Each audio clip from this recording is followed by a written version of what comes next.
across the UK, on DAB+, on YouTube, on your mobile.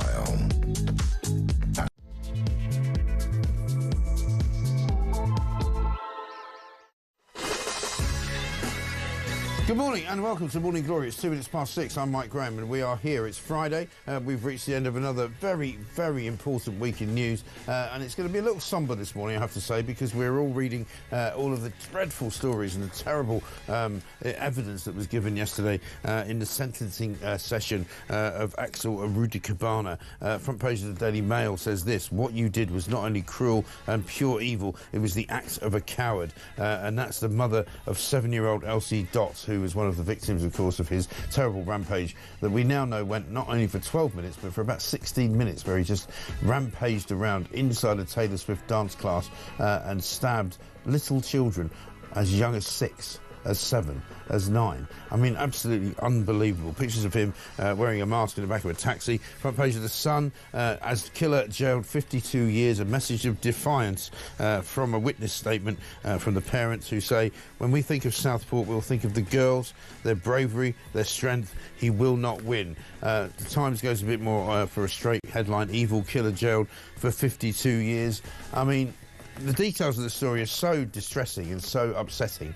I'm going to ask for your forgiveness this morning for getting into some of them. We're not going to give you all of them, because if you wanted to know about them, you probably know about them already. If you don't want to know about them, we don't want to force them into your brain and into your mind, because it is absolutely... Anybody with any parent right now listening with children will know exactly what I mean. I was watching it last night with tears in my eyes because it was so horrendous. You can't imagine the absolute horror that any of those children were feeling as this awful, ghastly monster was rampaging around inside of their safe space. You know, let's not talk about safe spaces in any other context, where he was just murdering people who were completely and utterly innocent. It doesn't even compute. It beggars belief. It's awful. Alicia Fitzgerald is here with us. She's going to be walking through the papers with us this morning, but we're also going to be talking about a lot of other stories as well. We're going to talk about Donald Trump. We're going to talk about Sir Keir Starmer. There are still many questions about the failings of the system, whether it was Prevent, whether it was the government,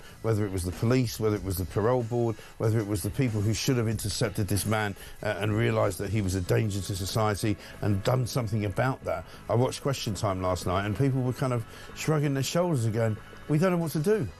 Well, we need to find a reason to stop these people from being able to do what they do, surely to heavens.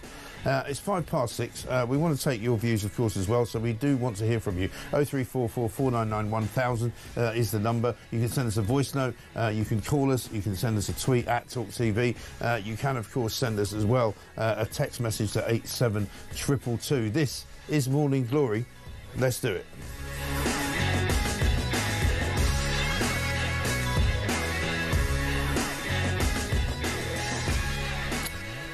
Welcome to Morning Glory. Alicia, very good morning to you. Thanks very much for being here. We haven't seen you for a long time.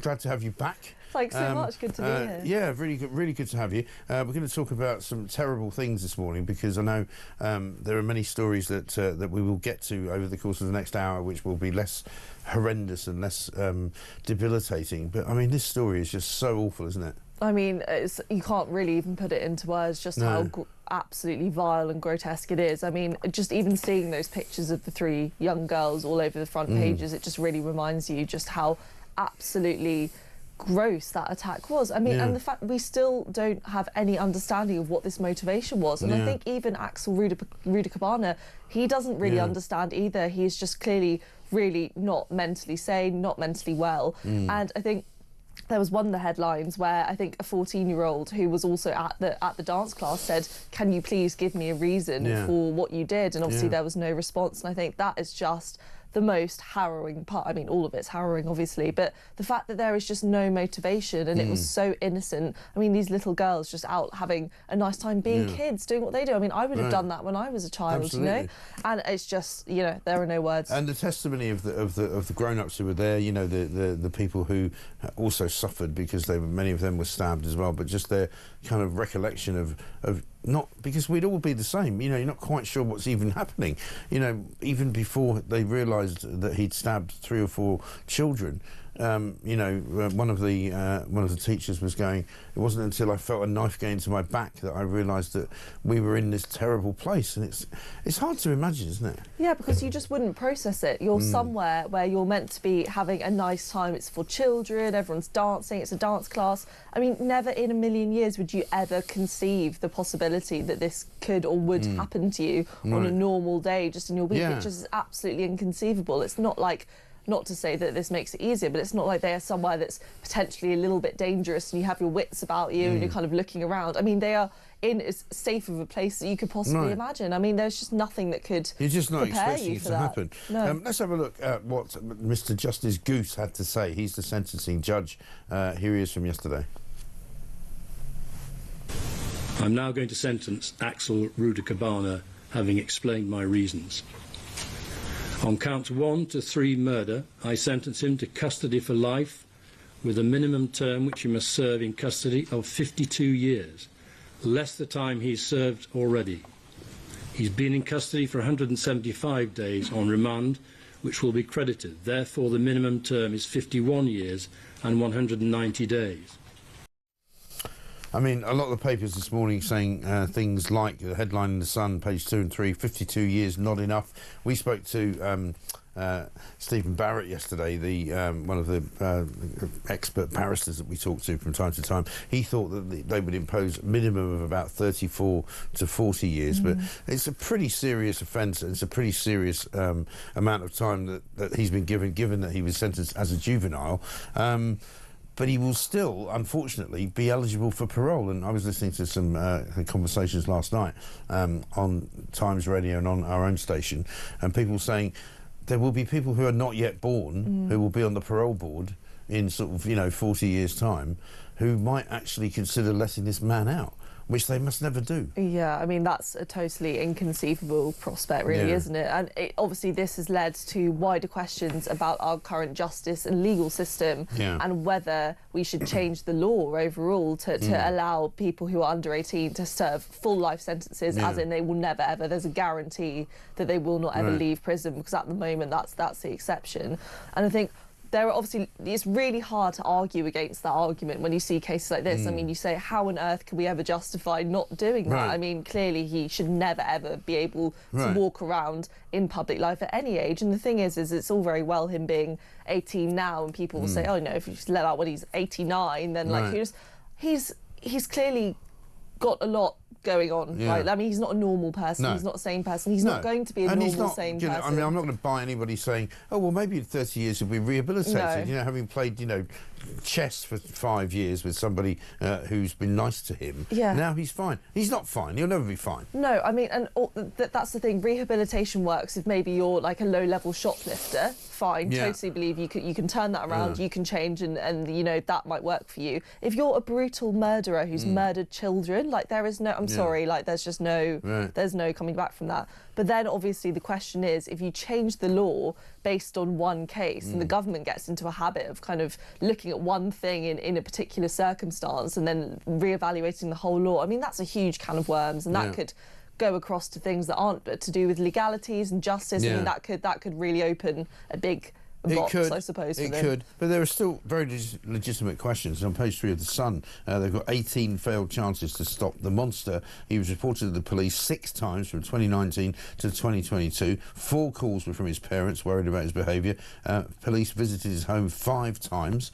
Another was from Childline after he told them he planned to take a knife into class and asked, what should I do if I want to kill somebody? I mean, we're supposed to have all of these safeguards in place. We've talked about Prevent in the past few days as well. And which clearly didn't do its job and isn't really fit for purpose even to be called Prevent, because it doesn't prevent anything. They say, well, we do stop lots of people from being radicalised. Well, do you really? We don't really know. At the end of the day, unfortunately, there will always be nutters that will exist. There will always be serial killers. There will always be Fred and Rose West. There will always be, Dennis Nilsons of this world. There will always be, somebody said yesterday, Jack the Ripper. Do you want to start categorising all these people as terrorists? But I think that we really need to be better, because I was watching Question Time last night, and I always had this sick feeling in the pit of my stomach when you get people like Matthew Parris, who writes a column for The Times, former Tory MP, very wet, very sort of soft on crime, saying, well, there's nothing we can really do. We just have to live with it. And you go, well, sorry, I'm not accepting that. I'm really not willing to sit here as a parent of 4 children, all of whom have managed to reach the fine old age. I think my youngest is 18 now, and they've managed to get through it. But, if somebody had turned up at their kindergarten at some point or other with a knife and started stabbing them, I don't know what I would have done. I really don't. No, and that's the thing. I think that it's all very well and good saying, yes, realistically, there are sadly always going to be people who slip through the cracks. I mean, that's been the same throughout history. It's pretty much impossible to stop anything bad happening at all points. But that is true if there haven't been warning signs for that particular person. If there is some random person who suddenly decided to commit a murder of some kind and there hasn't been any warning signs in the lead up to that, of course, what are you meant to do? No one knew. There weren't any indications. But this case, there were so many indications. I mean, he was referred to the government Prevent scheme 3 times. And one time for social media posts about Colonel Gaddafi. Yet when he was referred to that scheme, they said he didn't really fit into the parameters of what you can call a potential terrorist. And also the scheme itself is voluntary, which is kind of mad. You're going to go, well, so somebody's going to present themselves to you. You're going to say, you've got a bit of a problem with extremism. Here's what we'd like you to do. We'd like you to join us so that you can sit down in a room with a lot of therapists so they can all talk through why you feel the way you feel. And maybe we could, at the end of it, have a couple of biscuits and some tea and you can leave. Well, no. That's really not what is. I mean, prevent is supposed. It sounds good, but it's not preventing anything. You know, if you're a sort of, you know, cataclysmic, ghastly, you know, psychopathic killer, you know, the idea that you're going to volunteer to get help. It's not going to work, is it? Yeah, no, definitely not. And it just didn't work. And the fact that he didn't fit into their kind of assigned parameters of what they can consider someone who's at risk of being radicalised or a terrorist, that just shows that those parameters are not fit for purpose at all. And I think as well, this kind of idea of it being voluntary, that may well work for, I'm trying to think of an example, but someone who maybe is in an environment where they don't have a very good education, they're around people who are influencing them, they really just have no access to outside knowledge, and actually maybe all they need is someone to tell them and explain to them that what they're doing isn't normal and they're being kind of led astray. Fine, that might be beneficial in that case, but for someone who has shown such violent intentions from the start and has never hidden real that. Evil, really. Real evil. Yeah, and you know, he even he tried to attack people at his school. He's been kicked out of schools. I mean, come on, you know, that's that tells you all you need to know, I think. Exactly right. And I'm sick to death, really, to be honest, of hearing people saying, oh, you know, well, we didn't do as well as we should have done. Well, get better at it. You know, stop apologising and saying that we failed. You did fail, but, you know, get better at it. Do what it says on the tin. We actually had an interview with a guy earlier this week called Lord Carlisle, who was one of the people who was due to review the way that Prevent works. And he said, oh, they do terribly good work. You know, and they can't always help everybody. And it's like, well, no, sorry. If 2 or 3 people slip through the net and murder children as a result, then I'm sorry, Prevent is not fit for purpose. I've got a note here from Howard in Suffolk who says, morning, Mike, can you take the lead in denying this monster its name? From here on, can we all try to call it the Southport prisoner stroke killer stroke monster? It does not deserve a name. I have some sympathy with that, and I'm quite happy not to mention his name because, you know, the man surely is not really fit to live on this earth. A lot of people yesterday were saying, you know, isn't this time to bring back the death penalty? You know, I'm not one of those who would support that, but I can understand those who would. And the family sat in that courtroom yesterday, and of course he wasn't even there, was he? Because he kind of, you know, was playing up to the end. That he was ill, that he hadn't eaten for some days, he hadn't drunk anything, and I think he wasn't even there for the sentencing. Yeah, I mean, I think the fact that he wasn't present in the courtroom for the sentencing is just abhorrent. I mean, the kind of cowardice there to not be able to sit there and to look these people in the eye, to look at the 3 girls' parents, and to not be able to take that punishment. I just think it's just beyond words. It's just absolutely awful, and that's on the front page of the Mail. That's what they lead with, the fact that he wasn't present in the sentencing room. I do also think, though, that some focus needs to be taken about what is causing people like him to act like this as well. I think that slightly is getting skipped over. I mean, we're seeing all this stuff about, oh, he was able to buy this knife on Amazon, which obviously, don't get me wrong, he shouldn't have been able to access. I mean, I saw the knife. It was on the news last night. It looks like any knife that I've got in my drawer. Well, this is he didn't have to buy it on Amazon. He could have just got it out of his kitchen drawer, couldn't he? Exactly. I think if you are someone who has the intention of killing or doing harm, the weapon actually doesn't really matter. You're going to get your hands on some kind of tool, like everyday tool, whether it's a knife or not. Even if you have the strictest regulations, if you want to kill, you're going to find a way to do it. So I think there's too much focus slightly being put on the fact that he bought this knife. I mean, it's a kitchen knife, effectively. Yeah, right. I mean, you can get that from a shop. You can go to, you know, you could get that from your parents. You could get that from someone you know. I mean, really easy to access. Yeah. And if it hadn't been a knife, I really do believe it probabuld have been something else that he could have got his hands on. Screwdriver, you know, you know, ratchet. I mean, who knows? There's something. So the question, I think, is what what radicalised this man? I mean, what was it that caused him to have these violent intentions and to be so kind of heinous? I think that's what the focus should be. I mean, we really touched upon this yesterday, and I think we should talk about it a lot more, and we will do through the course of the show, that an awful lot of people, and not necessarily first generation, but sometimes second generation people who come from really troubled areas of the world where there's terrible things that have gone on. His parents fled, the genocide in Rwanda. He became fascinated with that. He became, sort of obsessed with changing and turning around his life in Britain because he was focusing so much on what had happened to his parents' generation.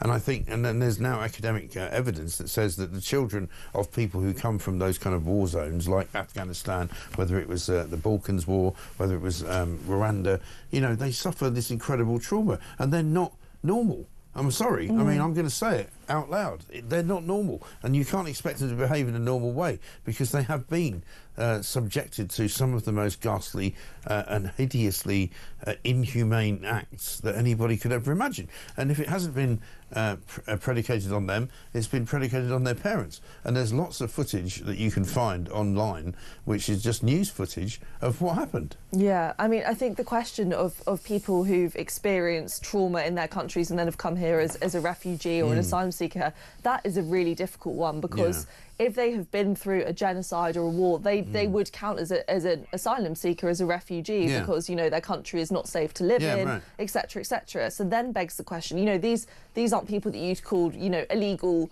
migrants if they're technically, well, I mean, even if they are technically illegal, they might be, but if they are fleeing like a war zone, it's not going to cause the same level of anger, I think, as just people coming here from a country where there's nothing to escape from. But what I'm saying is that now I think we have to be very careful about admitting people into this country who might have been either involved in that kind of violence or have suffered at the hands of that kind of violence, because clearly, mentally speaking, their brains are not normalised. They are not used to living in the Western society that we have created, which is peaceful, generally speaking, and which is calm. And so, therefore, there are problems. And I think, again, like all of the things that we don't talk about, we need to start talking about them. But then the question is what do you do when a situation like that arises? So say there's a genocide, there's a war, and people genuinely, they've lost their homes, they've lost this, they've lost that.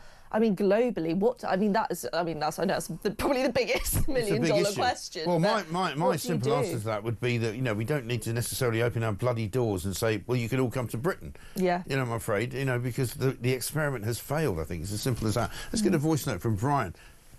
Morning, Mike. Brian here. It's a very solemn day, those poor girls. Everyone's thoughts. But on the sentencing, they should make it a law now that if people do multiple murders, whether it's, for each murder, they should get a life sentence like they do in America. None of this run concurrent stuff. It should all be consecutively. So for 3 murders, you will get 3 life sentences. Once finished, you'll start the other. Yeah, I think that's fair. Brian, thanks very much indeed for that, for kicking us off. You can be a part of this show, of course. You can send us a voice note, 0344 499 1000. Lisa Fitzgerald is here with us. We're going to be talking through a whole bunch of stories. It's going to be solemn. We are going to obviously never leave the story behind, because there's still an awful lot of questions, not least about Keir Starmer after he went to Southport. There's a story we're going to tell you about in a minute, that he came back to London after spending something like 19 seconds laying some flowers at the site of where those poor little girls died, and he came back to a party with some donors who were giving money to Labour. Not exactly a great look. We'll talk about that, plus an awful lot else coming up on Talk.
we and generations to come need to remember is that people who are not already born yet might actually sit on Rudy Cabana's parole hearing if he lives for another 51 and a bit years. So people will have to be reminded of the absolute murderous reign of terror that he committed in that dance school that dreadful morning.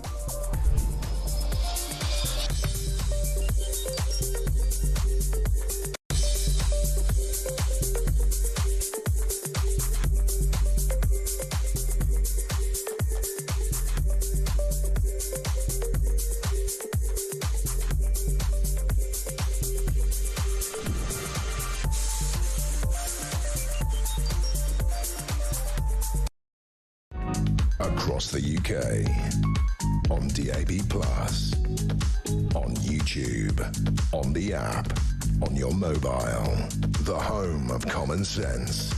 This is Talk.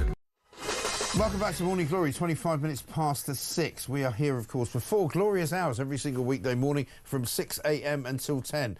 Coming up at 10 o'clock, of course, we'll be having a whole new view on the world. But what is going to be very, very sure about through the course of this day on Friday, the end of the week, is that we are going to be focusing very much on all the front page stories about what happened yesterday up in Southport, the sentencing of the monster from Southport. I'm going to go along with what I was asked to do earlier and just not mention this scumbag's name. Why should I? Why should we give him any more notoriety? But let's get a voice note from Nigel first on Southport. Good morning, Mike. Nigel from Peebles. Listening as everyone is in just utter horror and shock this morning. I can't tell you how I feel and how I try and put myself in the place of those poor little mites. The pain and agony they went through. It's just appalling. It really is, and I think we all feel the same way, Nigel. And you know, there is nothing really that I can say. Alicia Fitzgerald's here with me, and there's nothing that she can say. There's nothing any of us can say, really, that will make us all feel any better. But what we can say and can do is to question the way that this was allowed somehow to happen, and the failings of the various systems that were supposed to be in place to safeguard the people of this country. And I was listening yesterday, Alicia, to Brendan O'Neill from Spiked Online, who was on the phone to Ian Collins, and he said, you know, the problem is the authorities now in this country have spent an awful lot of time telling us how we should behave, telling us what we should eat, telling us what we shouldn't do, telling us how we should talk to each other. And he said, you know what, the problem is that the authorities, and not just the police, have spent so much time on things that they shouldn't be doing and hardly any time on things that they should be doing, which is basically to protect the people of this country, to protect our children, to protect our values, to protect our families. You know, you should be able to walk down the street without being, you know, shouted at or leered at or molested by somebody. I should be able to walk down the street without having my phone stolen or being at the risk of being stabbed. You know, but unfortunately, as we live in London now, in 2025, I walk down the street and I'm constantly looking to see whether somebody's going to either attack me or steal something from me. Yeah, I mean, you're absolutely right, and this applies on low-level crimes and on crimes as serious as this. I mean, yeah, you're right in saying stuff about phone theft, for example. I mean, London is like... You can't get anything out in London in public anymore. Like if I have to check my phone for some reason, I'm walking, I will go to a wall, I will like bury myself in the corner, and I'll kind of be like, oh, please, well, I did the same thing, and I mean, I famously, because I wrote about it in the Telegraph, you know, I tell my kids to do, when they come up to London, I'm like, don't get your phone out, go into a doorway, all of that stuff. But I made the mistake for literally a nanosecond. I was standing at a bus stop, I took my phone out because the bus stop sign wasn't working, of course, and literally within 5 seconds of me taking my phone out, this guy on a moped had come past and just taken it out of my hand. You know, and I blame myself, which I shouldn't do, but I was just like, oh, bloody hell, you know, how annoying. And it wasn't, you know, it didn't disrupt my life massively. It cost me a few quid. It wasn't really the end of the world. But, you know, and I was lucky because nobody hurt me. But we now live in a kind of lawless society. I mean, yesterday there was another rampage in Croydon. Somebody ran amok and stabbed 4 people. You know, we've got the little boy up in Birmingham, the 12-year-old, who was stabbed to death on his way home from school by a 14-year-old boy. You know, we live in what is a very uncomfortable Britain right now. Yeah, absolutely. And just like a personal anecdote similar to yours, really recently, the other day, I went to the doctor's surgery, kind of near where I live. And as I came out, I was putting my phone in my pocket and literally like that. And somewhat, there's a man on a bicycle, like full, face covering, couldn't see like anything, couldn't identify him at all. And he went for my phone off the mystic, so I just got it in my pocket. And then I like confronted him and was like, just reacted, started shouting because it took me by surprise. Because you're outraged by it as well. And he just cycled off, and I saw him down the street when he went and grabbed someone else's phone. And I just thought, the trouble is that yes, fine, I could call the police right now, I could, and I probably should have, right? But they're going to say, oh, what did he look like? I don't know what he looked like. I mean, he was very full. I couldn't see any single... But that's the other thing. Is that also, the police won't tell most people what somebody looks like. I mean, there was an incident last night, night before last, rather, in Plymouth. We started this show yesterday. We had a couple of calls from people saying there's been some kind of massive police incident in Plymouth, and the fear was that it was another, terrorist attack, because there was something like 15 police cars had turned up. There were armed police looking for a particular individual, but they wouldn't put out a description of him. And it wasn't until about 10 a.m. that they finally said it's a murder inquiry. A woman's been stabbed to death. We think that the man who stabbed her was known to her, so it was basically a domestic incident. But it was hours after. It was almost 12 hours later. And nobody knew what this guy looked like. And people have such distrust in the government that they say, well, is it a terrorist attack? Is it somebody who has got sort of an Asian appearance? Is it a black person? Is it a white person? Tell us who the person is, because if he knocks on the door asking for a cup of sugar, I might not want to let him in. Yeah, I mean, I think that's really valid. I think, obviously, the defence that the government and the police will use is that, errors happen, mistakes happen. If they think that it's someone who it turns out not to be, then obviously you could be in all sorts of trouble for that, so that will always be their defence. But I think realistically you've got to weigh up the pros and the cons. I mean, is it more likely that you'll protect someone by telling the public their appearance than it is that you'll wrongly accuse someone? I think the answer is probably the answer is yes, isn't it? Yeah, absolutely. And let's talk about the Prime Minister, because an awful lot of questions being asked about him. We spent an awful lot of time this week talking about whether he handled it correctly, whether the information that he withheld about this the killer in Southport was the right thing to do. It turns out that after he went up to Southport, you might remember this, it was a very kind of febrile day. He suddenly appeared with Yvette Cooper up in Southport. There he is. There we can see him, to lay a wreath at the scene of the murders. There's Lisa Nandy. She was there as well. Oh, is that not Lisa Nandy? Okay. It does look exactly like her. Sorry, I'm told it's not her. It's her twin. Bad luck, by the way. But here's the thing. People were shouting at him. He was being heckled by the crowds. They were saying, how many more, Prime Minister? What are you going to do to save our streets? What are you going to do to safeguard our children? And because he's so hopeless about kind of handling the public, he didn't speak to anyone. He was there, like I say, 19 seconds, turned around, went back to London, and according to stories this morning appearing in Mail Online, apart from everywhere else, he went to a party that night in Downing Street with backers for the Labour Party, and basically had a barbecue on that evening in the garden.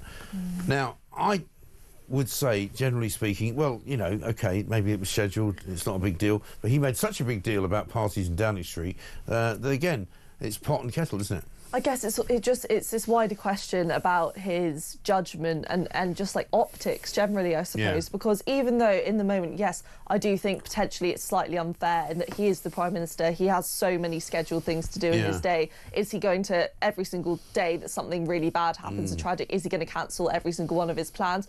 No, and I don't think anyone would expect him to do that. He's got a job to do, fine.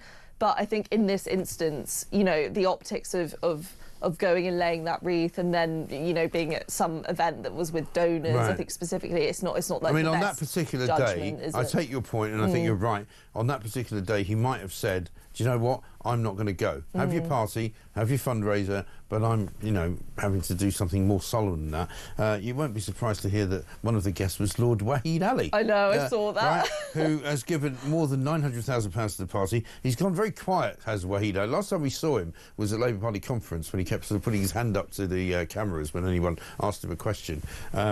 But so his name's back in the frame. Apparently other guests included soap actress Michelle Collins, TV presenter June Sarpong, and also Helen Thorne and Ellie Gibson, who present the Scummy Mummies podcast. I can't say I'm a subscriber to that, no. I mean, I've known a few scummy mummies in my time, but I've never known any of them to make a podcast about it. It's still time to subscribe.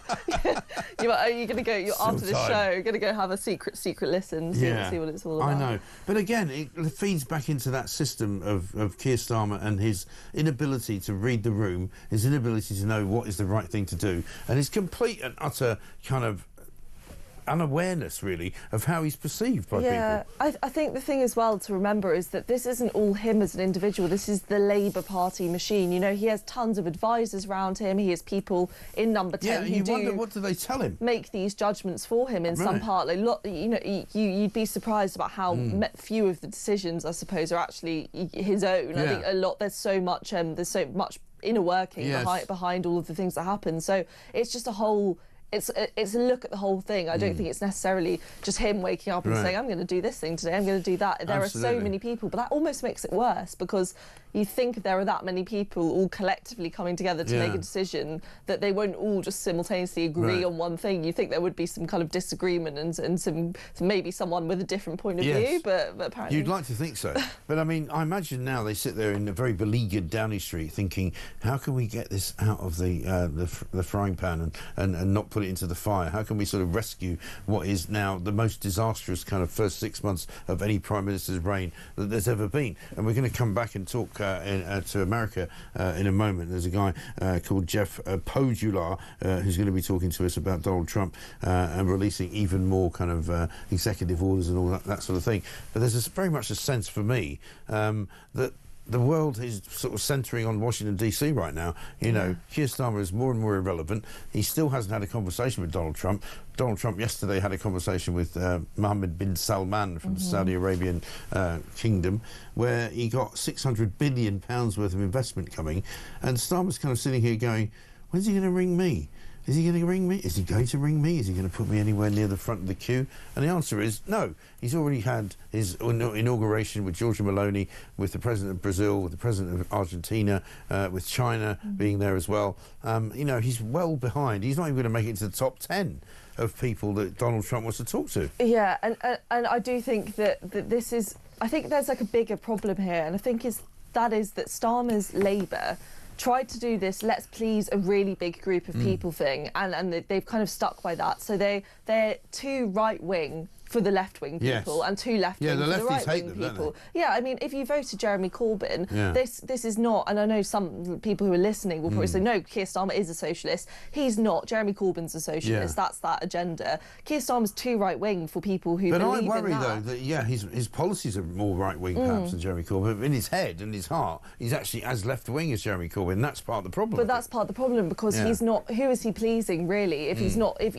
how are you meant to know what a party stands for if in some areas, you know, you're making policies that could be traditionally quite Tory policies, and then in some areas you're doing kind of the Corbyn thing. I mean, you've got this massive umbrella, and I think that carries across globally as well. I mean, other world leaders are going to have that question. I mean, what does this leader for? Yeah, and I think that's... And what's his aim? And they've already started going back on their policies. Rachel Reeves yesterday, who was in Davos, has apparently reversed her position on non-doms, and she's suddenly gone, 11,000 people have left the country, so we're going to change the tax laws and go, actually, we're not going to really tax you as much as we said we would.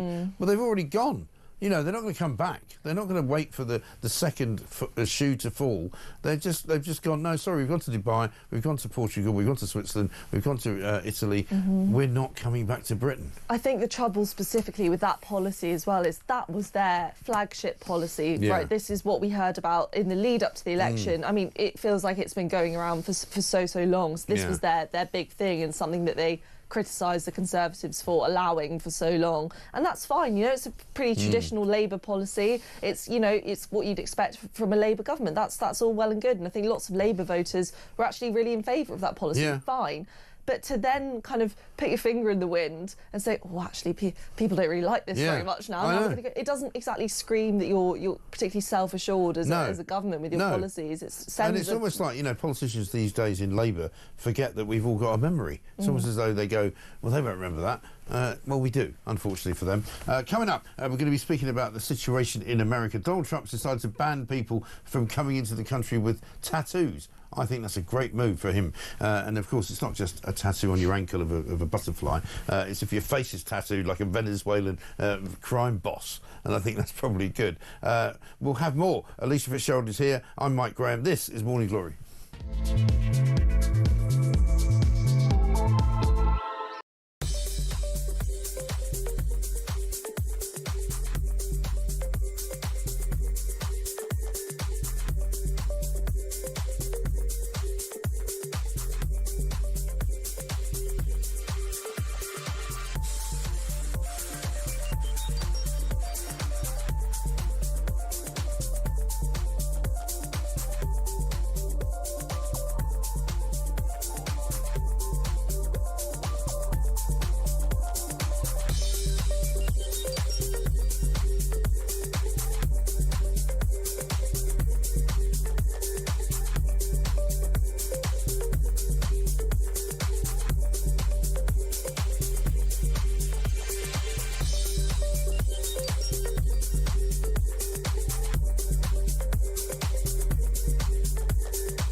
Across the UK, on DAB+, on YouTube, on the app, on your mobile, the home of common sense. This is Talk. Welcome back to Morning Glory, 6:41. I'm Mike Graham with you all the way through, of course, until 10 o'clock. And I will tell you very shortly who's doing the show this morning. I'm not sure if it's Alex Phillips, because she was over in Washington, D.C. It's Russell Quirk. She may still be there, because she went over to the inauguration of Donald Trump. We're going to talk about Trump very, very shortly with Jeff Pojular from Northwest Radio in Seattle. Alicia Fitzgerald is here. We're going to be talking about a story in The Sun this morning where it says that 18,000 foreign crooks have suddenly appeared in this country, triple the number that existed 8 years ago. We'll also be talking about the big storm that's coming, because I got out of the house this morning, I have to say, and even I was quite shocked by the speed of the wind. The wind is absolutely extraordinary. I don't know what it's like where you are, but apparently we're being told that things are going to be blowing around, so you might want to be careful if you're driving, if you're heading to an airport, if you're heading to a railway station.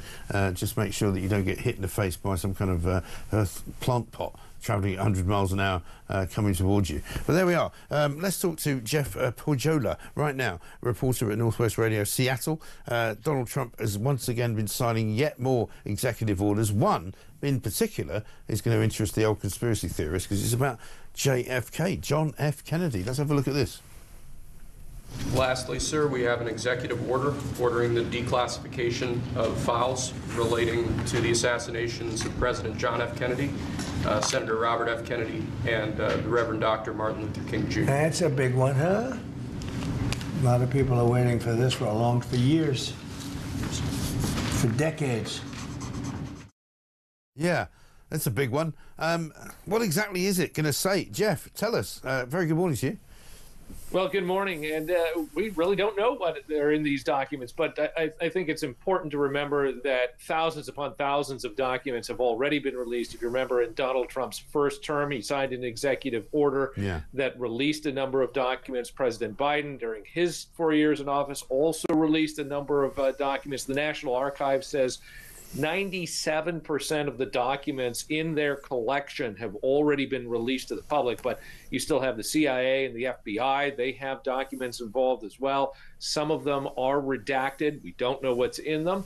But if you recall, 4 and 8 years ago, it wasn't a whole lot of surprises that came out. And I don't know that necessarily any of the conspiracy theories are going to be proved once we see these documents. So we're not going to be able to open up the New York Times tomorrow morning and go, oh, my God, it was the Russians after all that had him assassinated, or it was Jimmy Hoffa, or the CIA, or Castro from Cuba. We're not going to really find that out. No, and certainly not for a little while anyway. The executive order in detail says it gives the offices of the president and the various agencies 15 days to come up with a plan to release the documents to the public. That's for the JFK assassination, and then 45 days to come up with a plan to release the documents for the RFK assassination and the MLK assassination. Right. So at the very least, it's going to be 2 weeks before we see anything. Okay. And the big news yesterday for Donald Trump was that he didn't go to Davos, but he did sort of mail it in, if you like. He went on Zoom and gave a little speech to the assembled wealthy and rich people of the world. Let's have a look at what he had to say. On day one, I signed an executive order directing every member of my cabinet to marshal all powers at their disposal to defeat inflation and reduce the cost of daily life. I imposed a federal hiring freeze, a federal regulation freeze, a foreign aid freeze, and I created the new Department of Government Efficiency. I terminated the ridiculous and incredibly wasteful Green New Deal. I call it the Green New Scam. Withdrew from the one-sided Paris Climate Accord and ended the insane and costly electric vehicle mandate. We're going to let people buy the car they want to buy. This was not the news that Davos was looking forward to hearing, really, was it? Because they usually like to make all sorts of pronouncements on, saving the planet, sorting out the climate, and making sure that very, very wealthy governments and individuals do the right thing.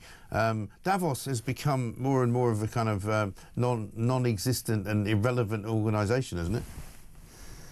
Well, I would say missing in what Donald Trump said there, too, was the fact that he's going to be imposing tariffs. And a lot of the countries, at least foreign countries from the American perspective, not so happy about that. But it goes to his America First policy. He wants to bring manufacturing back to the shores of America, much of which has been exported to China, Mexico, places that don't have the stringent labor laws that the United States has. So that was also a focus of his speech. But yes, this is certainly a way for him to erase the last 4 years and change through executive order many of the things that Joe Biden did while he was in office. Yeah, absolutely right. And one of the big stories yesterday, which hasn't got much play here in London, I don't know whether it's getting much play in the US, is the $600 billion that Mohammed bin Salman, the Crown Prince of Saudi Arabia, has promised to send to Donald Trump after a phone call yesterday, which I think, in my mind, certainly one of the biggest sort of promises and donations from a different country in the history of time.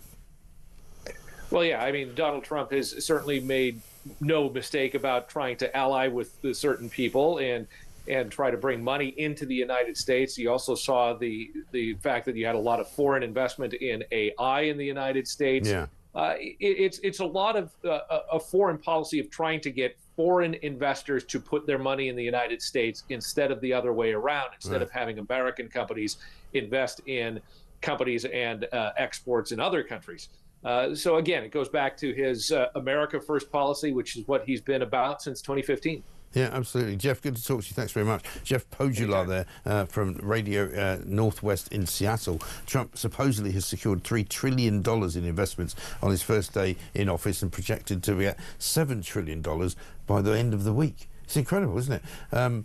Alicia, we still don't know yet whether he's going to come to Britain. We still don't know yet whether he's going to schedule a phone call to Keir Starmer. He had a phone call yesterday with, as I say, Mohammed bin Salman, the Crown Prince of Saudi Arabia, £600 billion pledged to his exchequer. Starmer's in a bad place here, isn't he?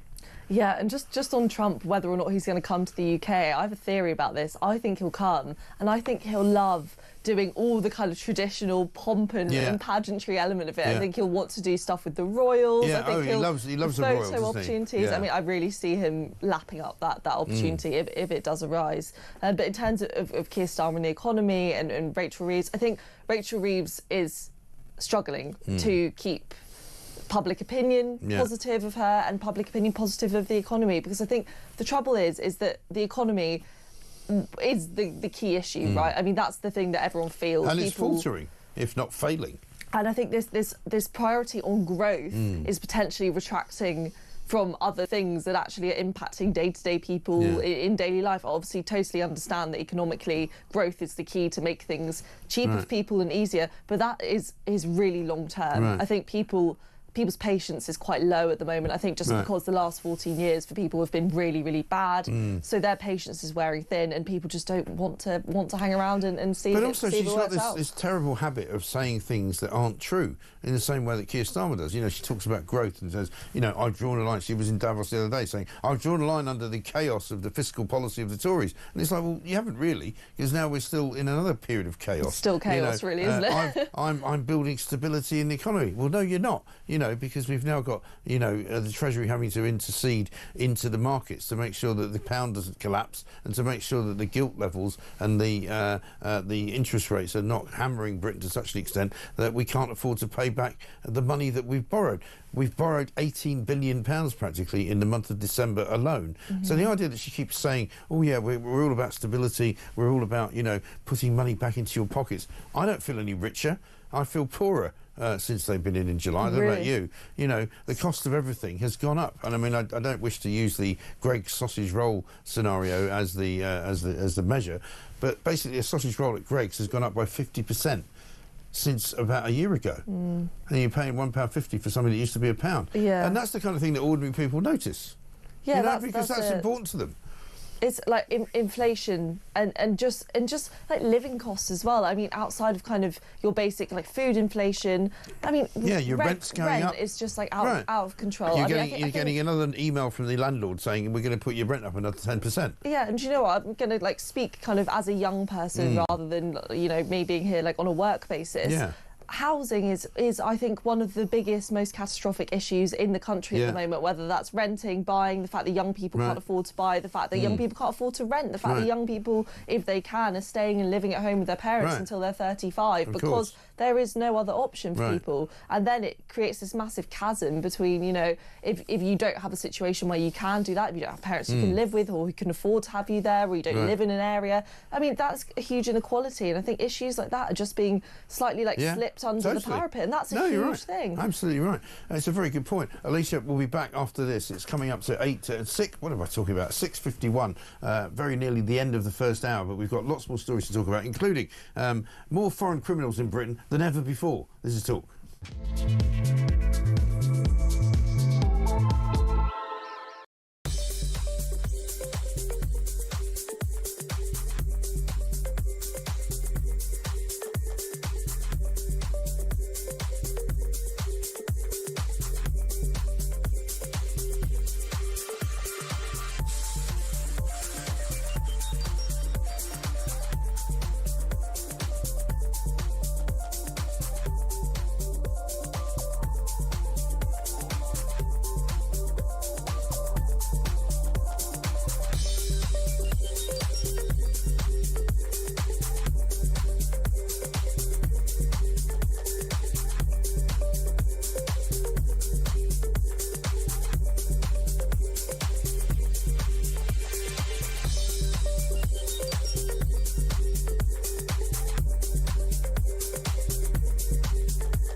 old enough to wield a blade and to commit the atrocities that Axel Rudibakana has, particularly actually when there's this huge debate now about voting age and when you're deemed an adult and therefore responsible. Well, if you can vote at 16 in the future, I know that's not law yet, but if you can, and you can wield a blade as this evil monster has done, then you should be sentenced as an adult.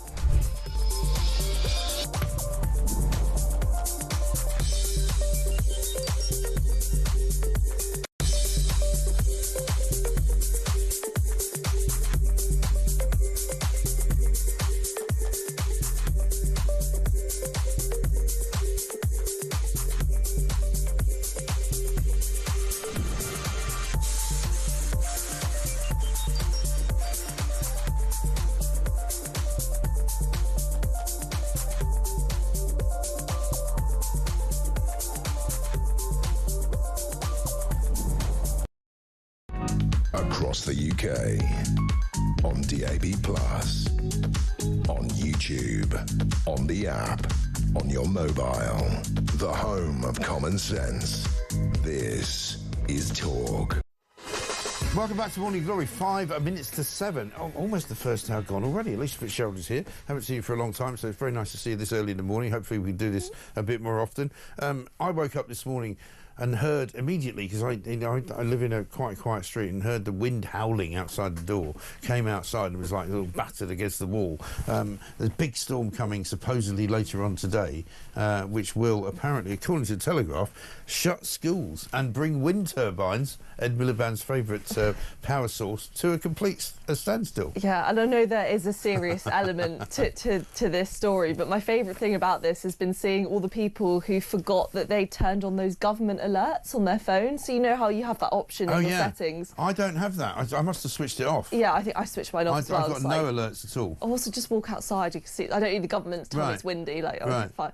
But anyway, so loads of people forgot that they'd had that switched on, and their phones just suddenly started talking to them like from their bags, and loads of people started like calling people saying, "Oh my God, my phone's been hacked. Stuff's happening. Someone's intercepted my phone." Yes, funny enough, I saw that yesterday, that some people were complaining that the alert sound wasn't loud enough, and they didn't think it was anything other than some kind of ridiculous kind of, advert or some spam or something like that. It's quite funny. It is quite funny, isn't it? But this is how we live. But also, we don't really need to be warned about the weather, generally speaking. I guess it will be bad, but come on, it's not going to be that bad, is it? Well, I was going to say the only time is I was going to say if you're maybe like elderly and it'd be dangerous. But then I'm like, elderly people probably don't have iPhones. Probably don't have an iPhone. I don't really know who. And I would suggest, without wishing to cast aspersions on anyone, they'll probably look out the window and go, "Oh, it looks a bit windy."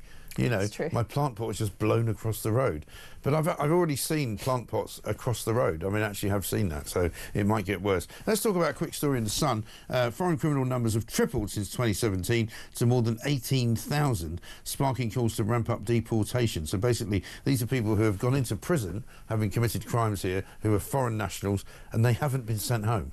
Madness. No, I mean, I think we don't have a law that means that if you've committed crimes in the past, you automatically get deported or you get found. I think, weirdly, the reason for that is that the government and the police, and this isn't a Labour-specific thing, this is just the government generally, whoever it is, don't know how to find these people as well when they're here. Like, we get these stats saying that, X amount of criminals are now thought to be in the UK, but I think if you ask someone, where actually are they, who are they, what name are they living under, whereabouts are they, that people don't know. No. So how can you even begin to consider any kind of policy that would potentially stop this from happening? But that's you don't know where these people are. It's like the story we had yesterday, that 1 in 12 people in London is apparently an illegal migrant. If you know that there's that many people here, you can probably double the number. That means there's about 600,000 people living in London now currently who shouldn't be here. And I would imagine that's probably up to 1 million.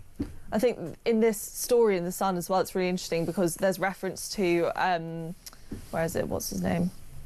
The Jamaican rapist who was allowed to remain in the UK because he claimed that he was bisexual. Even though he's never had a sexual relationship with a man. No, I mean, and also it kind of is irrelevant, really, isn't it? I mean, like, it doesn't actually.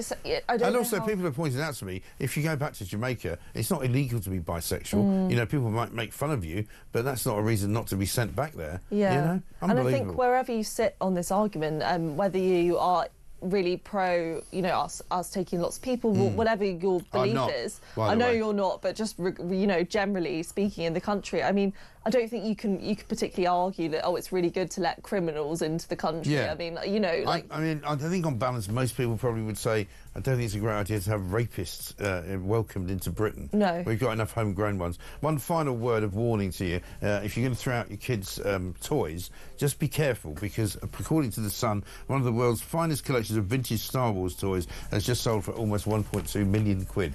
So when the kid goes to university or wherever they go, make sure you check the toy box before you chuck it all in the bin. Lisa Fitzgerald, great to see you. Thank you very much indeed. We've got much more to do. We've got 3 more hours of Morning Glory. It's coming up to 7 o'clock. After the news, we'll be talking to a great many people, including Harry Phibbs, columnist from Conservative Home, about exactly how we fix this Labour government. This is Talk.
Across the UK, on DAB+, on YouTube, on the app, on your mobile, the home of common sense.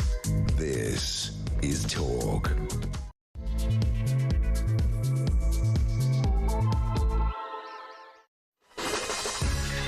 Welcome back to Morning Glory. This is, of course, the home of common sense. It is 2 minutes past 7. I'm Mike Graham, and we will be here for, or you, all the way through until 10 o'clock. Russell Quirk is going to be in for Alex Phillips, who's still away in the United States of America.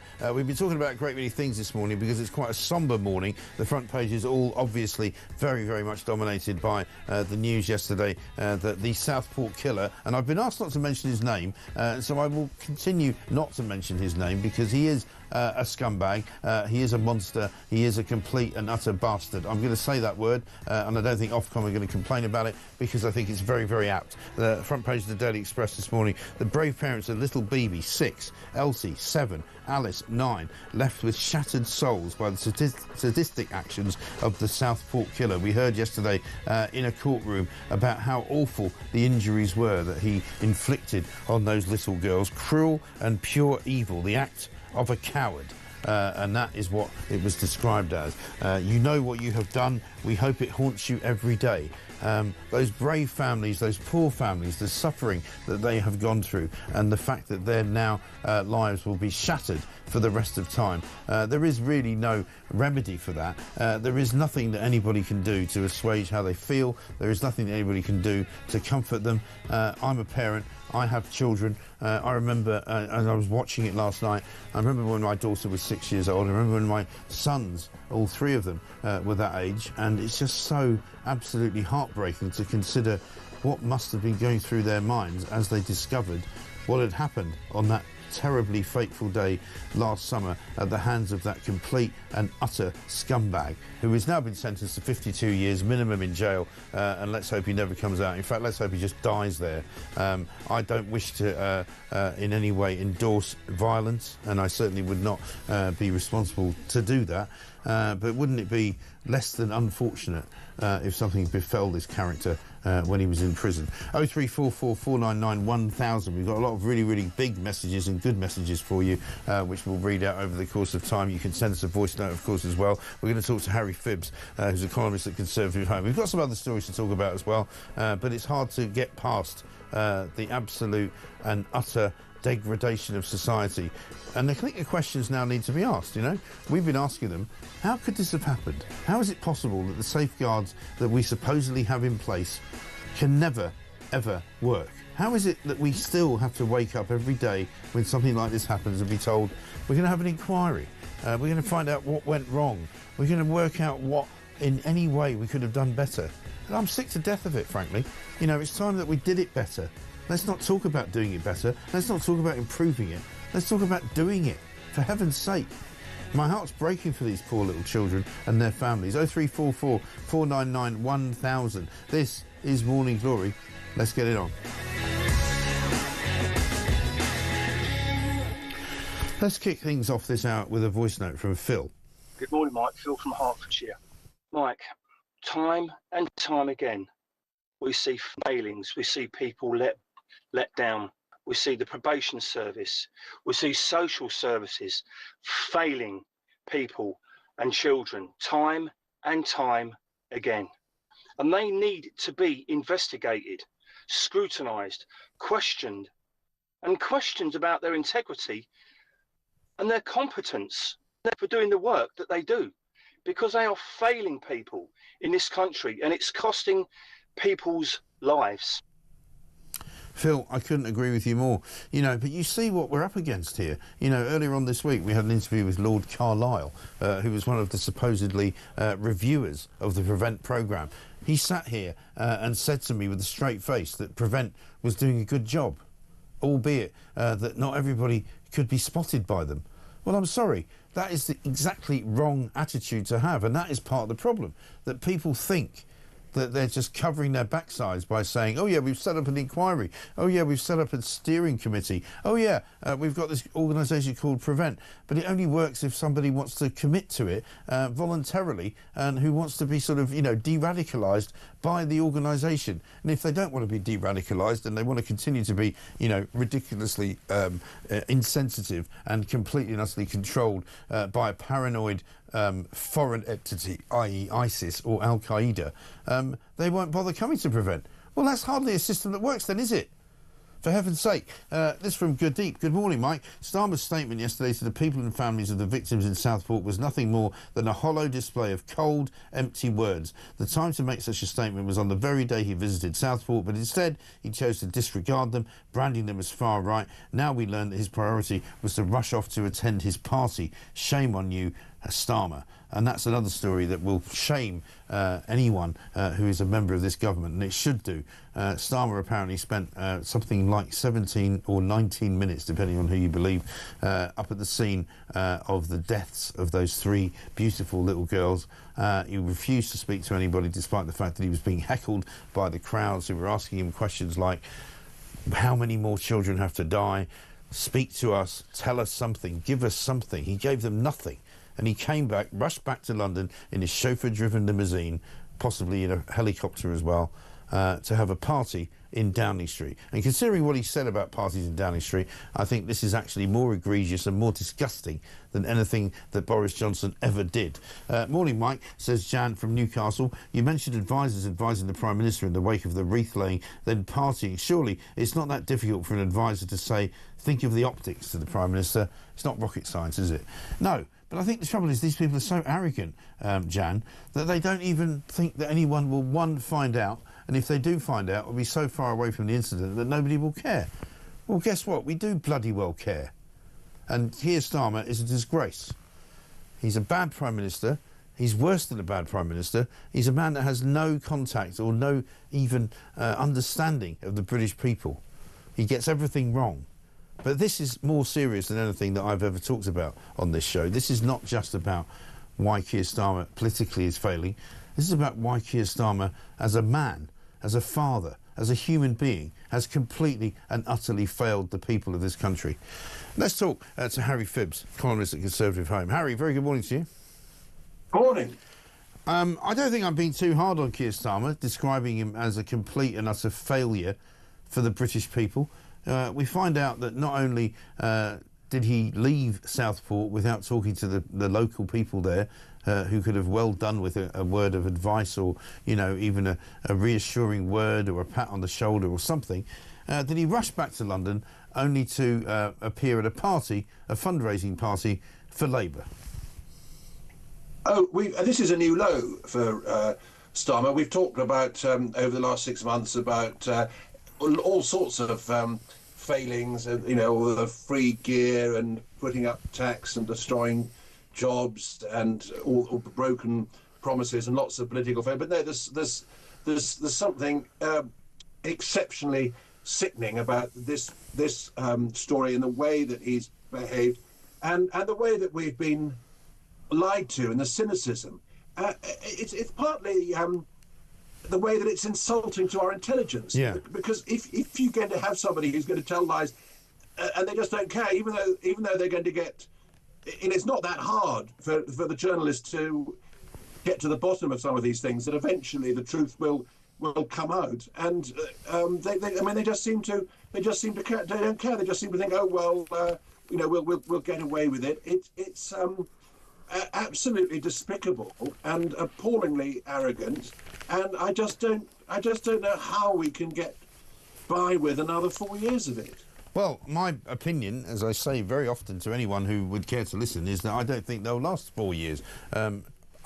People say to me, yeah, but there's no mechanism by which to get rid of them. I think there will be. I think there will be some cataclysmic event which forces an early election on this particular government, because they are so awful at what they are doing. I don't think I've ever seen a more inefficient government, a more callous government, a more unprepared government, and a more reckless government. And every single thing they touch seems to turn to what can only be described as the opposite of what Midas used to do when he turned everything into gold. I mean, only yesterday we saw a story in the Times, Rachel Reeves to relax non-dom tax rule amid millionaire exodus. They've discovered that their ludicrous non-dom tax sort of introduction has meant that 11,000 of Britain's wealthiest people have literally left the country. So they're now going, oh, maybe that was a bad idea. So actually what we're going to do is we're going to water down the tax on non-doms, and we're actually going to let them stay here, and we promise we won't tax them any more than we were already.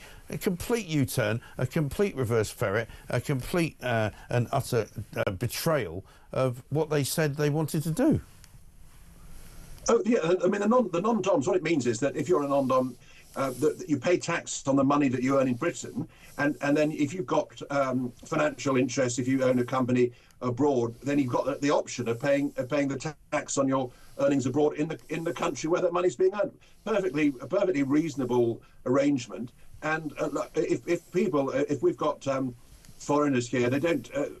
They're perfectly. If they're rich foreigners, they don't need to stay here. It's perfectly easy for them to move to another country, and therefore it's not that surprising that a measure like this going after them will actually reduce the tax revenue, because if you've got these rich, successful people who are told, well, we don't want you here, they say, well, fair enough then, I'll spend however many days it needs to be in another country and pay lower tax. And therefore going to war on the non-doms, saying, oh, these rich foreigners, let's go after them, is completely counterproductive. It ends up reducing the tax revenue, and then it suddenly dawns on them, and they think, oh, we better try and do a U-turn, which probably won't be enough of a U-turn to deal with the problem. And in any case, the message goes out across the world: Britain is hostile to success. Britain is hostile to enterprise, and that is there's some politics of envy involved, and let's attack the rich, but it's utterly self-defeating. I mean, it means that this idea of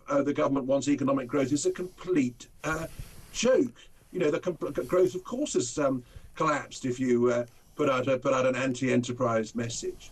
Well, exactly right. And I mean, we've spent the last week watching the Donald Trump sort of train absolutely steamrolling over everything. He started off as he means to continue. He shut the borders. He started deporting people. People have started leaving America who were not supposed to be there in the first place. He's decided to get rid of net zero. He's quit the climate Paris Accords.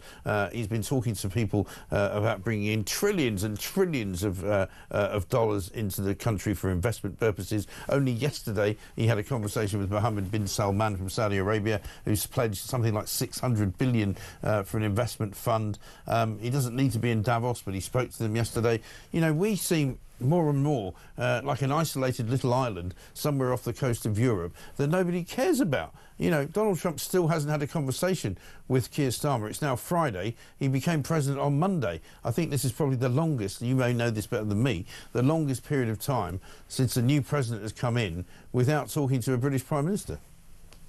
I think that would be right. Normally it would be at least maybe not a visit, but they'd be, they've got things called telephones, which you've had for some time, and normally they'd make a call pretty quickly. But the net zero thing is a huge factor. I mean, I can't remember the exact figures, but you see a table of how much the energy costs in Britain compared to other countries, and it's exponentially more. It's not just sort of 10%, 20% more. It's twice as much, 3 times as much that we're paying for our energy bills as the Americans. And we've got Keir Starmer's cut the winter fuel allowance, but a much bigger factor is the basic energy bills that people are paying is much higher, and of course that's also for business, the cost of business, and what Donald Trump is doing is he's actually going to free up the energy production in America. They're going to be producing more energy. Yeah. They'll have cheaper energy, and so that gap is going to widen. But as you say, it's not just the gap between America. All around the world, people are now seeing that this net zero thing is a complete folly. The alarmism that the planet's coming to an end is nonsense. And so in other countries, we've got the elections coming up in Germany. We're seeing what will happen in Canada. The net zero folly is being completely abandoned. It was never really credible. It never really took off in countries like India and countries in Africa. And so we in a completely futile way with Ed Miliband are going to be impoverishing ourselves with no benefit to the environment whatsoever. Yeah. Ed Miliband, of course, who yesterday's declared that even if Rachel Reeves presses ahead with her plan to get a third runway at Heathrow, he will not resign from the government because he feels that it's more important for him to stay in his position, even though it will be a completely indefensible position because he's against a third runway at Heathrow.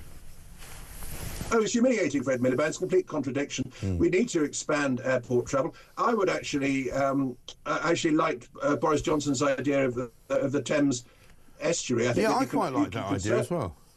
You can certainly argue that Heathrow, they call it a 1940s planning area, that to have all the planes flying across the the city is and then of course there'd be the advantage that if we moved Heathrow Airport, then we could have tens of thousands of houses. There could be a new London borough of Heathrow. So that's an argument about where you have it. But absolutely, we need to be if you're going to have economic growth, people need to be able to travel, and we need to look at ways of expanding airports and of course, if people are going to have the miserablism of net zero, then of course that contradicts economic growth, and air travel is just an example of that. Yeah, absolutely right. Harry, good to talk to you. Thanks very much indeed. Harry Phibbs, columnist at Conservative Home, talking to us about the state of this government, which is not good. It's not in good shape at all. Here's one from Sharon in Staffordshire. Why can't that useless Starmer be like Trump? Trump has just got into the White House and he has created trillions for America already, and Starmer has been Prime Minister for 7 months and the UK is worse than ever. Well, that is part of the problem. That's what I keep railing against all the time. Bill in Cheshire says, Trump and foreign investment. He makes one phone call and gets a commitment for $600 billion. Rachel from Account spends 3 days boring the Chinese and may get £600 million over a 5-year period. The only growth in the UK will be in continued public sector pay rises. Well, it won't surprise anybody to know that we are about to enter another weekend where on Sunday the Avanti train line going up the west coast of this country from London to Manchester will be on strike, because they still want more money, yet more money, and that's the RMT. And don't forget, ASLEF have already come back to the table and said, we'd like another 4.5%, thank you very much indeed, from the latest victim of the Department for Transport, whose name I can't even remember. I think it's Heidi somebody or other. Heidi to nothing, I think you might as well call her, because she hasn't done anything since she's been in charge. What is going on? Let's get a new voice note from Sean on Southport. Morning, Mike. Sean from Grimsby here. So, Keir Starmer, again, glorious leader, spends 19 seconds in Southport. Everyone thought it was because, we don't really speak to the public well, but no, he's got bigger things going on. He's got to get back to go on the sesh with all his Labour cronies. Great show, mate. Isn't it unbelievable? Isn't it absolutely and utterly degrading to have a Prime Minister who not only is incapable of consorting with the public of this country, who couldn't understand why people were angry, who couldn't actually even give them the time of day to talk to them as they were grieving, as they were suffering, as they were absolutely broken-hearted about the killings of 3 beautiful young girls who were not even teenagers, 6, 7 and 9, stabbed to death, brutalised, by this horrible, ghastly individual who I'm not even going to name because I've been asked not to and I'm not going to. He had no clue when he was in Southport, and he rushed back to London to have a party. I mean, what sort of scumbag is he? 0344 499 1000 is the number. We'll take more of your voice notes. Coming up, we're going to talk about the weather. Joe Wheeler's going to be with us. Apparently, a record wind speed of 114 miles per hour has been recorded in Ireland, which is the fastest wind speed that has ever been recorded since records began. Storm Eowyn apparently is to blame for it, and if you're like me, you would have got up this morning and witnessed a few things blowing about. It's a little bit busy out there, so be careful if you're driving. Watch out for flailing. I mean, last time there was a storm like this, I was driving up the M25 and a cone suddenly came at me. But I'm going to tell you a story about a plane that I was on once that flew so fast I literally thought I was on a rocket. This is Talk.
old enough to wield a blade and to commit the atrocities that Axel Rudibakana has, particularly actually when there's this huge debate now about voting age and when you're deemed an adult and therefore responsible.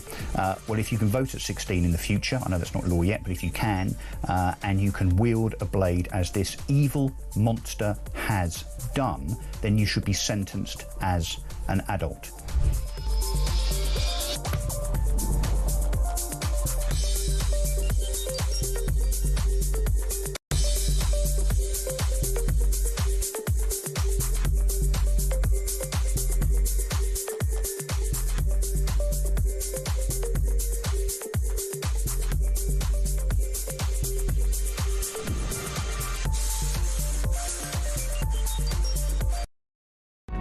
Across the UK, on DAB+, on YouTube, on the app, on your mobile, the home of common sense. This is Talk. Welcome back to Morning Glory. This is the place to come for the conversation that Britain wants to have. It's the home of common sense. It's the place where the nation comes to talk. I got this from Jim. Morning, Mike. Like so much of modern Britain, this appalling case demonstrates the lack of a thought-through process. There were so many red lights flashing that Prevent wasn't working in this instance that he should have been taken into protective custody under the Mental Health Act for his own pub and the public safety. Well, this is it. I mean, this was discussed on Question Time last night. People were saying, should there not be some mechanism by which you can take people out of danger for not themselves but for the rest of the public? You know, it was very clear that this guy was demented, very clear that this guy was going to do some harm to somebody, and yet he was allowed to continue to wander about freely in the space in which he lived. Extraordinary. We're going to talk to Joe Wheeler now, meteorologist from Square Raindrop. Wind speed of 114 miles per hour has been recorded in Ireland this morning, the fastest since records began. And when you get a wind speed that's that fast, I have to say, you know all about it. Even this morning when I came out of the house, there was all sorts of things blowing around in my street, wheelie bins coming at you. Like I said, last time we had a storm like this, I was suddenly assaulted by a cone as I was driving up the M25 to drive around it with some skill in the old supercar that I've got. I'm not going to say too much about that. Anyway, let's talk to Joe and find out what we can expect over the next sort of 24 hours. Joe, very good morning to you. Good morning. Yes, it certainly has been a very, very violent storm.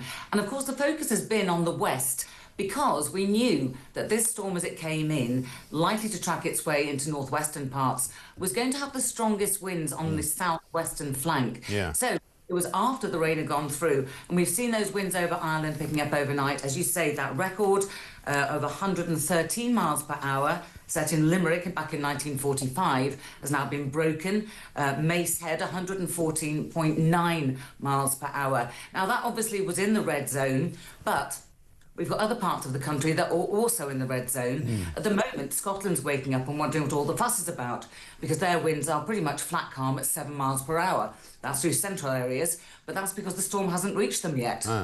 So the whole country is really going to be affected at some point today. I mean, according to a piece in the Telegraph today, schools are going to be closed. Wind turbines aren't going to turn, obviously, because they never work when it's windy. And I guess people will just have to be careful about how they get around if they have to go out.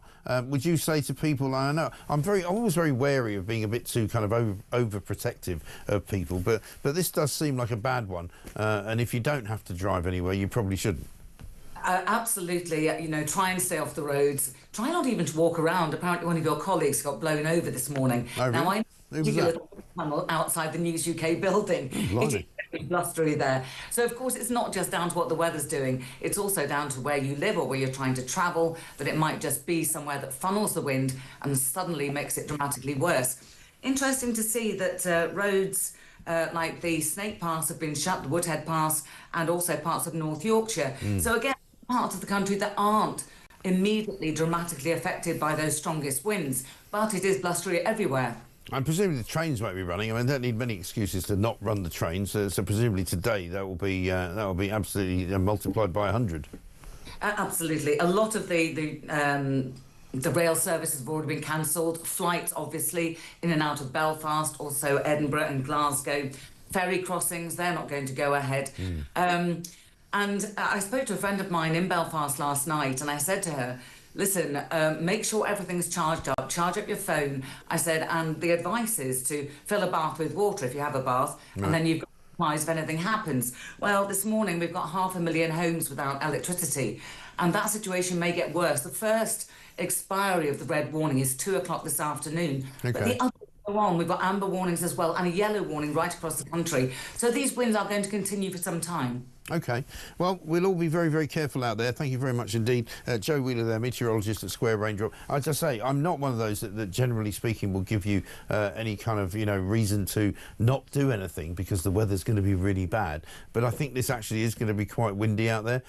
So by all means, tell us what you're seeing, because you are the eyes and ears of this station. One of the things we'd love to hear is your information that we can pass on to everybody else. So you can text us on 87222. You can tweet us at talkTV. You can leave us a voice note 0344 499 1000. In fact, if you want to go outside and record yourself talking in the wind, we can hear it, like that sound. We don't mind a bit of that because it is quite bad. I've got to get down to Sussex later on today. I'm starting to wonder whether I need to sort of do something different to what I normally do, like stay off the motorway, go on the smaller roads. Is a tree going to come down? That kind of thing. It's all part of the rich pageant. But there will be people who, if you don't need to go out, just don't bother because honestly, it is pretty bad out there. I don't know. I'm going to try and find. She's just told us somebody got blown over outside the building here. Does that mean it's somebody from Times Radio? They don't eat well there. There's a lot of vegans down that way. It may well be that they haven't got enough ballast and possibly got blown over because they're too thin. Have a couple of burgers, that would be my advice. Now, it is Friday, and we are very, obviously aware of a lot of serious stories that we've got this morning, but we are still in Friday mode, and so we'd like to bring you the odd gaff just to keep your spirits up. And here's one from Julia Hartley-Brewer. All very, very good questions. Very much appreciate that. Apologies. I'd love to hear your thoughts on all this. Up next, we are going to be talking just very briefly about another topic, and that is the benefit system. But we will come back in... apologies. Yeah. Sexy and husky. Not really. Also, later on at the weekend, Clash of the Titans, with more from Julie Hartley-Brewer. The biggest industrial nation in the world just said to Ed Miliband and his cronies, you can stick net zero where the sun don't shine. So his That's quite funny, and the wind don't blow. But also, but bear in mind, where the solar panels don't shine. Exactly. It's a bit dark there, isn't it? I don't know if the lighting guy's been fired. It's possible. Anyway, 7:32. This is Morning Glory.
across the UK, on DAB+, on YouTube, on the app, on your mobile, the home of common sense.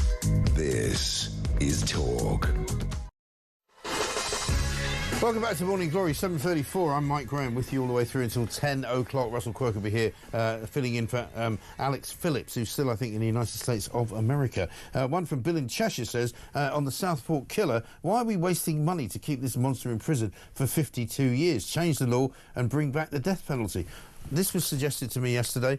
I must admit, I'm not a fan of the death penalty. I'm very happy to debate it. I'm very happy to have conversations about it. But I do think, overall, even though I know that some people's lives are worthless and some of the things they've done are so heinous that they don't deserve to survive the judicial process, I think it reflects worse on the country and worse on the people of the country if we start executing people in the name of the state. Let's get a voice note from Matt. Morning, Mike. Matt from Doncaster. The reason why he picks on children, pure and simple, he's a coward. The reason why he didn't want to be in court yesterday and face the parents, because he's a coward. May he rot in hell. May he face the full consequences of whatever's coming to him in prison. What a sad day, Mike.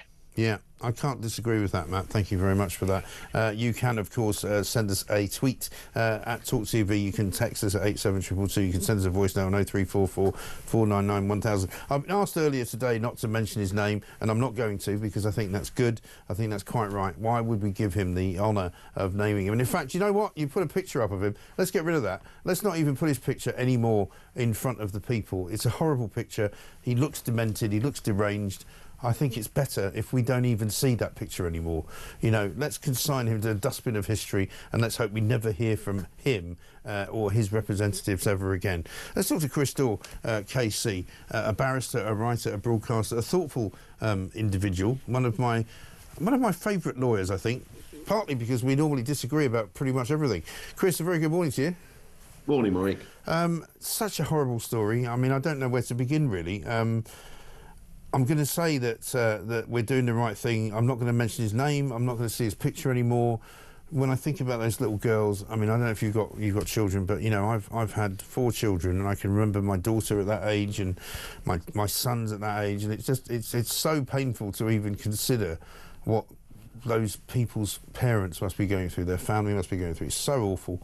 But we must talk about, you know, the failings of the system. We must talk about whether or not the justice that we've seen being done has been done, whether we can change anything.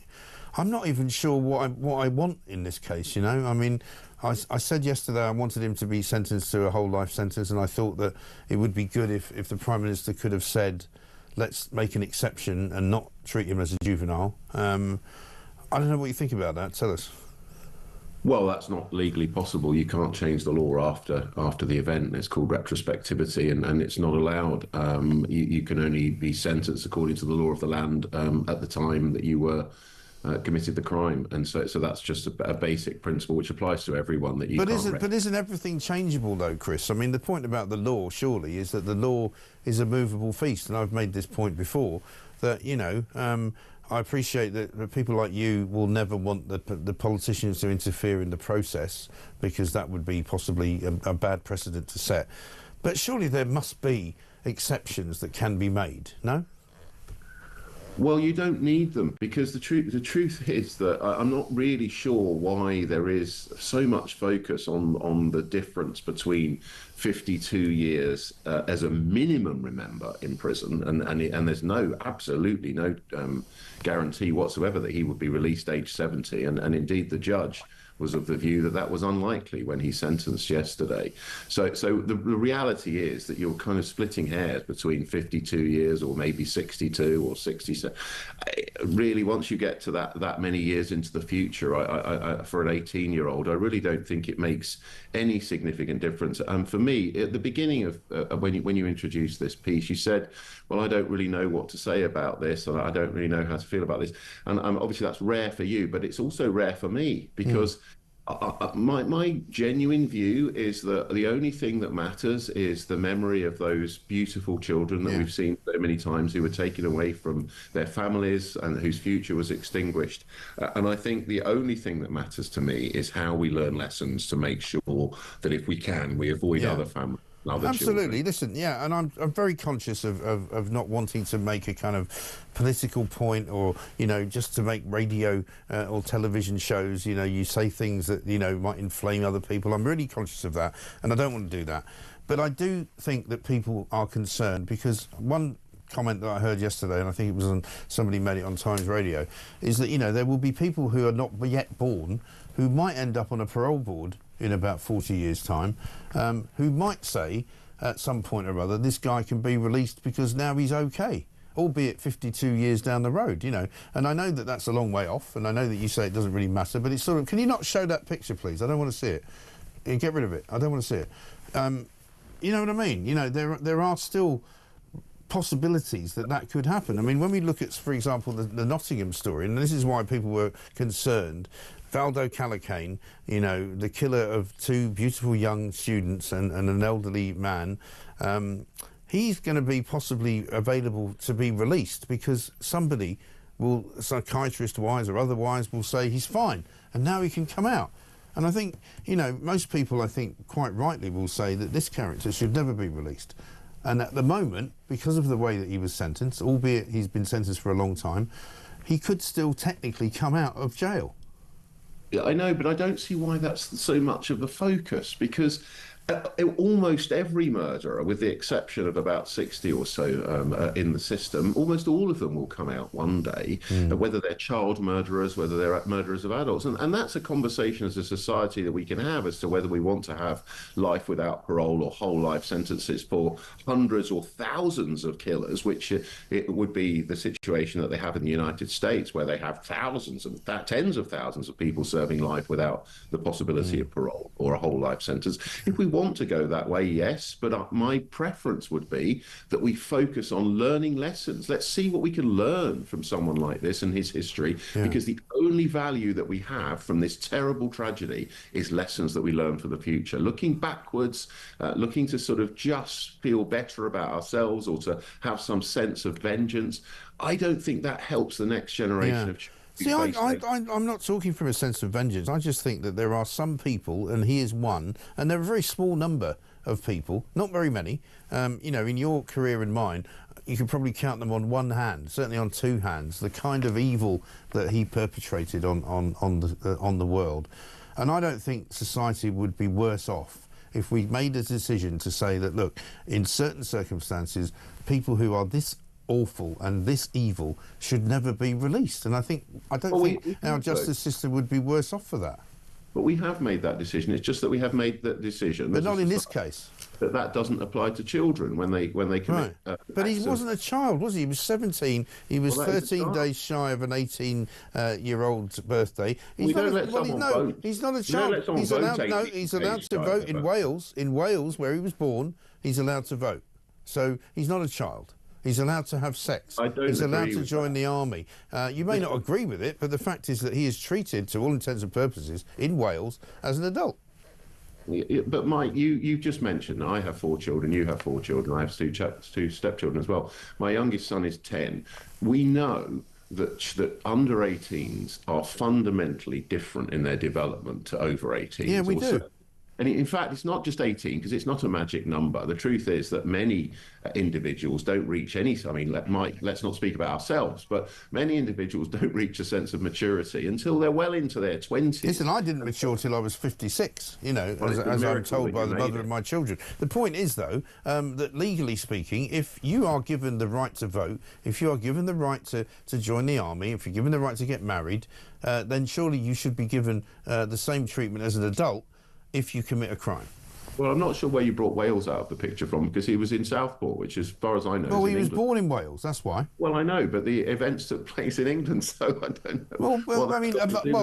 Let's put it this way: the fact when the horrible events happened, we were told, because the government didn't want us to think that he might be a migrant of any kind, we were told he was Welsh, born in Wales, and was a choir boy. So I know, but that's all publicity, and again, I don't. We all know the background, right? We know that following these awful events, and I'm really glad, by the way, that you've rightly put the pictures of these children on the screen so that we can all focus and remember what this is really about.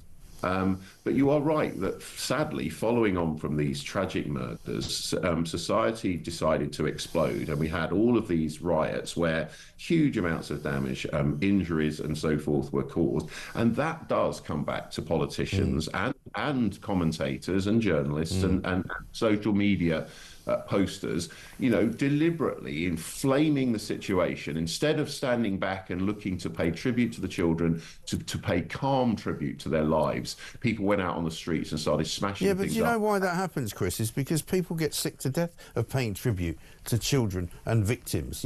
After a while they say enough is enough. There's a problem here and we need it to be fixed. And it doesn't help when the government and Keir Starmer, who has himself admitted that he withheld information that he could have given us, people get angry about that. I don't condone what they did. I certainly didn't encourage them to do it, but I can understand why people got angry.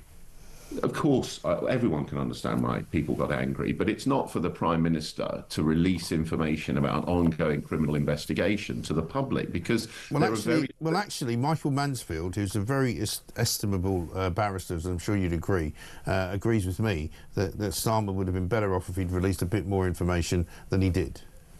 It wasn't for the Prime Minister to release that information because, as you said earlier, Mike, the problem is it's all very well saying politicians should tell us or give us a commentary or explanation about a live criminal investigation, but we won't like that when they do it about something we disagree with them about. Well, the minute that politicians start to become involved in live criminal investigations where the police are trying to get witnesses, the police are trying to... but they have before. ...down the evidence. But they have before. That's why people are so upset about the inconsistency. Keir Starmer and other politicians who are of both stripes, I'm not in any way, party political about this. When Joe Cox's murderer was arrested, he was immediately called a terrorist. There was no question about it. There was no worry that was going to somehow prejudice his trial. This was a different case because they were worried genuinely that there would be a bad reaction if people found out where this guy was from. Well, you say found out where he was from. The problem, if you remember, was actually that on social media it was false information. Yeah, exactly right. Yeah, and the reason that led to an awful lot of reaction. And that false information was allowed to exist partially because the real information wasn't given out. And if they'd given out the real information, I'm a great believer in shining a light as a disinfectant on conspiracy theories, on nonsense, on the kind of crap that we all see every single day. I mean, they're still putting it around about this connection between Keir Starmer and the parents of this guy, which is completely wrong. It's an incorrect story. And it hasn't, because it hasn't been officially denied, people will still feed it around, and I find that to be a problem. Well, can I just say this as a general point and sort of diverted from this case just slightly, which is that the communication by this government, and indeed the previous government, but the communication by this government about almost everything has been so unclear. Does anyone actually know what their policies are about anything? Well, this is the problem, Mike. So this is not just about this case. We can pick on one case and say Keir Starmer, as a former prosecutor, should have known or released more information. The truth be told is we don't know what this government's doing about anything. I have no idea what the plan is. Yeah. But the business of crime is meant to be his speciality. I mean, he was the head of the CPS, for heaven's sake. He keeps reminding us that he was the man that prosecuted the grooming gangs. Well, it's absolute crap, I'm afraid. I agree. Listen, Mike, I agree with you. It is absolute crap. What we're getting from this government day after day is confusion, misinformation, lack of joined-up thinking. And what we need is a Prime Minister, whoever that may be, and sadly I don't think it's Keir Starmer, but whoever it is, who can come out on the steps of Number 10 when major events happen and take the public with them. Get the public to fully appreciate and understand all of the moving parts. You have to have a Prime Minister who can say, here are some facts, and they do that in consultation with lead investigators who have to have primacy. You can't take primacy away from the police investigators who have a very, very clear strategy for gathering evidence, for gathering information. They're very clear about what the law allows them to do and not do. Exactly. politicians blunder into that, that's when things go wrong. But again, you know, and we know that Merseyside Police wanted to release more information, but they were told not to by the CPS. And I worry that the CPS has been politicised. I worry that Keir Starmer, who supposedly is the guy that knows everything there is to know about the law, is either a very bad lawyer or he's withholding something for a different reason. And that's what I want to know about. I think the problem is that you're damned if you do and you're damned if you don't. If Keir Starmer had stepped into the case and had started releasing information which he'd received in confidential briefings as Prime Minister, it entirely drives a coach and horses through the separation of the criminal justice system and the political system. Yeah. They are not supposed to join up. Well then, let me throw this at you. Angela Rayner said in July, anyone who spreads the story that this is an act of terrorism is spreading fake news and is a conspiracy theorist. It now turns out that that was actually wrong, and she shouldn't have said that either. It didn't turn out it was wrong. The judge specifically said that it wasn't terrorist related. Keir Starmer in his speech the other day more or less admitted that it was a terrorist incident, but he couldn't be called that because of some ridiculous personality, definition of the word terrorism. I've had this conversation with people all week. You know, again, Michael Mansfield agreed with me. It's everybody knows what a terrorist is, right? You don't have to, define it. And this is the problem when you get too many lawyers involved in too much of actual reality and realpolitik, is that they're all about definitions. Well, I know he's a terrorist. You know he's a terrorist. The fact that he can't be called a terrorist because somebody says he doesn't have an ideology is complete rubbish. And whether no one's saying you can't call him a terrorist. It's just that anyone, the members of the public, your listeners and viewers, can call anyone everything they want. The difference is that a High Court judge, and I hope everybody has seen the High Court judge and the way that he dealt with that sentencing hearing yesterday, incredibly compassionate towards the family, incredibly calm and rational, and very much not taking any nonsense when the defendant was kicking off in the courtroom, etc. The judge maintained control and dignity, and he gave the families the opportunity to make their voices heard, to make their victim impact statements in whatever form they wanted. And the process that followed in that courtroom, without the defendant present because of his behaviour, but the process that followed was one that I think does credit to our lawyers and our... Yes, I agree with that.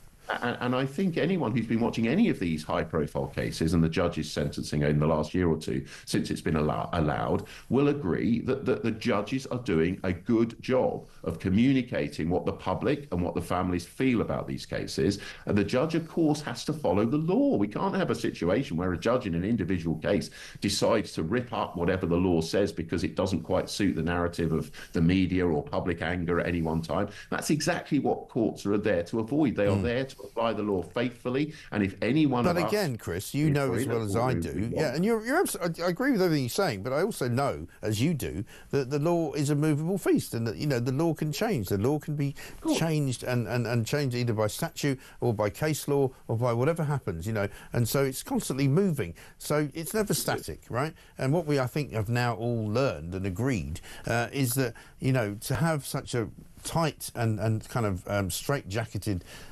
definition of something isn't necessarily the way forward. And maybe we shouldn't be so hung up on the word. Maybe there's something to be said for that. But, Prime Minister Keir Starmer himself said on Tuesday when he made his speech, terrorism has changed. He said Britain faces a new threat. I don't agree with him. I think the lone wolf scenario has been with us for a very much longer time than he would care to tell us. But at the end of the day, this bloke's a terrorist. He admitted to pleaded guilty to a terrorist offence. He was charged with a terrorist offence. How is he not a terrorist? Well, he's a terrorist by the definition of anyone who wants to call him that. The problem, Mike, as you say, is that labels don't really get you anywhere.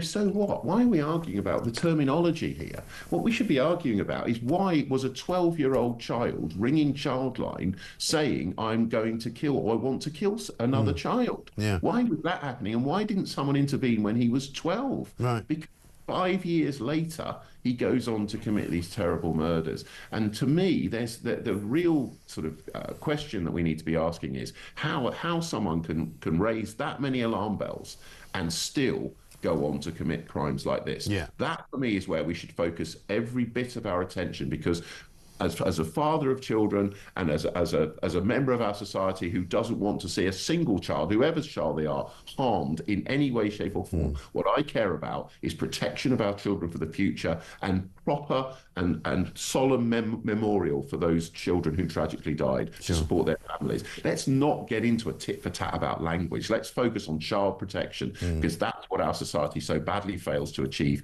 time after time after time. Sure, absolutely. Chris, I totally agree with you. Thank you very much indeed. Chris Dill, KC, barrister, writer and broadcaster. But also, of course, you know, with that, yes, I agree that we don't need to get hung up on the definitions of things. However, part of the reason why we aren't protecting our children is because people are hung up on the definitions of things.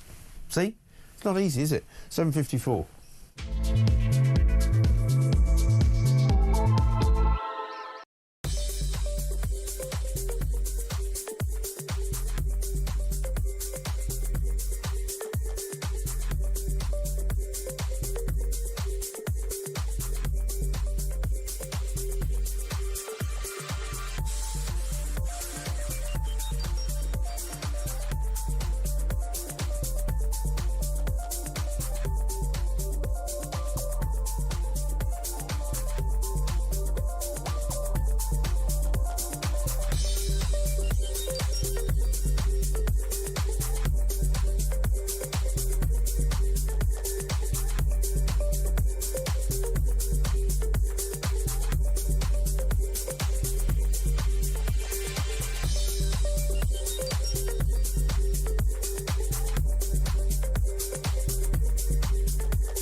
We and generations to come need to remember is that people who are not already born yet might actually sit on Rudy Cabana's parole hearing if he lives for another 51 and a bit years.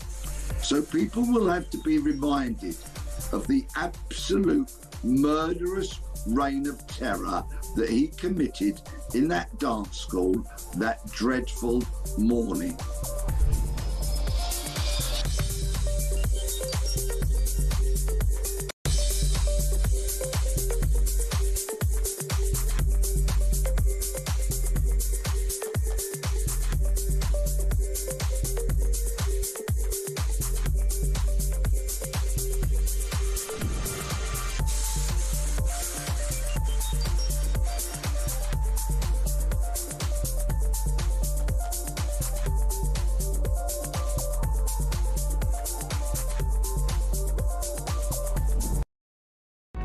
Across the UK, on DAB+, on YouTube, on the app, on your mobile, the home of common sense.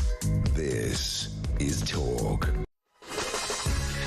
Welcome back to Morning Glory, 7:57. We're running very, very late here because there's so much going on today and we're having to try and squeeze it all in to a very small space. So let's go straight away to Davos, where, of course, the World Economic Forum is going on. I think we've just lost the connection to Zoya Sheftalovic, Politico's Europe Global Playbook Editor. We're going to talk to her and find out what's going on in that part of the world. How about this from David? Morning, Mike. I must admit I was close to tears hearing what this piece of did to these toddlers. Sorry, but I felt for those families and so glad for the survivors and the women who protected little girls in the toilet should never feel guilty. Exactly right. Let's talk to Zoya, who I think we've got back. Zoya, very good morning to you. Hello, Zoya. Can you hear me? Possibly not. It's frozen. So I guess the problem with Davos, right, is that it's the world centre, supposedly, of finance. It's the world centre of economic giants, the global elite and all of that. But they can't get a Wi-Fi signal. It is in the middle of the mountains, so I suppose you might wonder about that. My daughter goes there every single year. Has been there for many a year, and in fact, I think she's now probably out snowboarding, because that's what she said she would be doing on Friday, because there's not much going on. If we can get hold of Zoya, that would be great, but I'm not sure we can. Can we? Are we out of it? It's not going to happen, is it? We'll try and get her after the break. Anyone who signed this guy off, says Rich, needs to be prosecuted for negligence or complicity. That's from Betty. Absolutely right. This is Morning Glory. We've got loads more to do. Coming up, Joanna Bell is going to be joining us. We're going to talk to Rupert Lowe, Reform MP. He wants to bring back the death penalty. I don't blame him. This is Talk.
Across the UK, on DAB+, on YouTube, on the app, on your mobile, the home of common sense.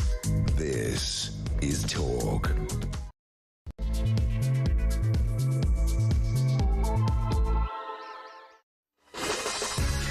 Welcome back to Morning Glory, 2 minutes past 8. I'm Mike Graham with you all the way through until 10 o'clock for glorious hours of Morning Glory every single weekday morning from 6 till 10.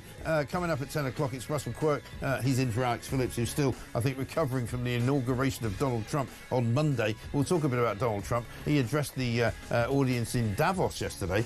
He's also just been in receipt of a pledge of $600 billion, that's with a B, $billion from the Crown Prince of Saudi Arabia, Mohammed bin Salman. $600 billion. Can I just remind you that Rachel Reeves managed to go to China for 3 or 4 days and came back with $600 million, which is considerably less than $600 billion.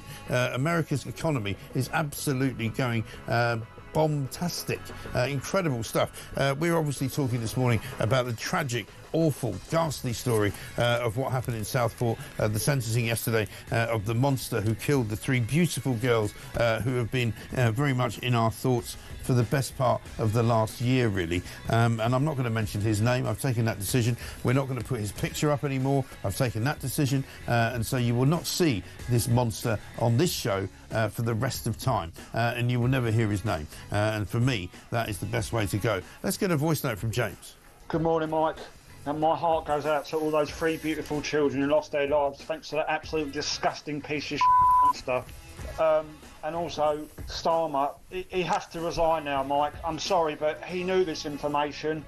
And you know what, Mike? He was there for 19 seconds laying those flowers down. 19 seconds. Didn't have the decency to speak to their people. I'm sorry for losing my temper, Mike, but it makes me so bloody angry, Mike. Oh. Anyway, mate, have a lovely weekend, Mike. Keep up the great work. Great show, Mike. James, listen, I completely and utterly understand your frustration, your anger, your absolute and utter degradation at what this man did to those poor little children. BB, age 6, Elsie, age 7, Alice, age 9. I mean, I can't even think about it. It makes me close to tears just to even consider what those little girls had to go through and what their parents are now going through.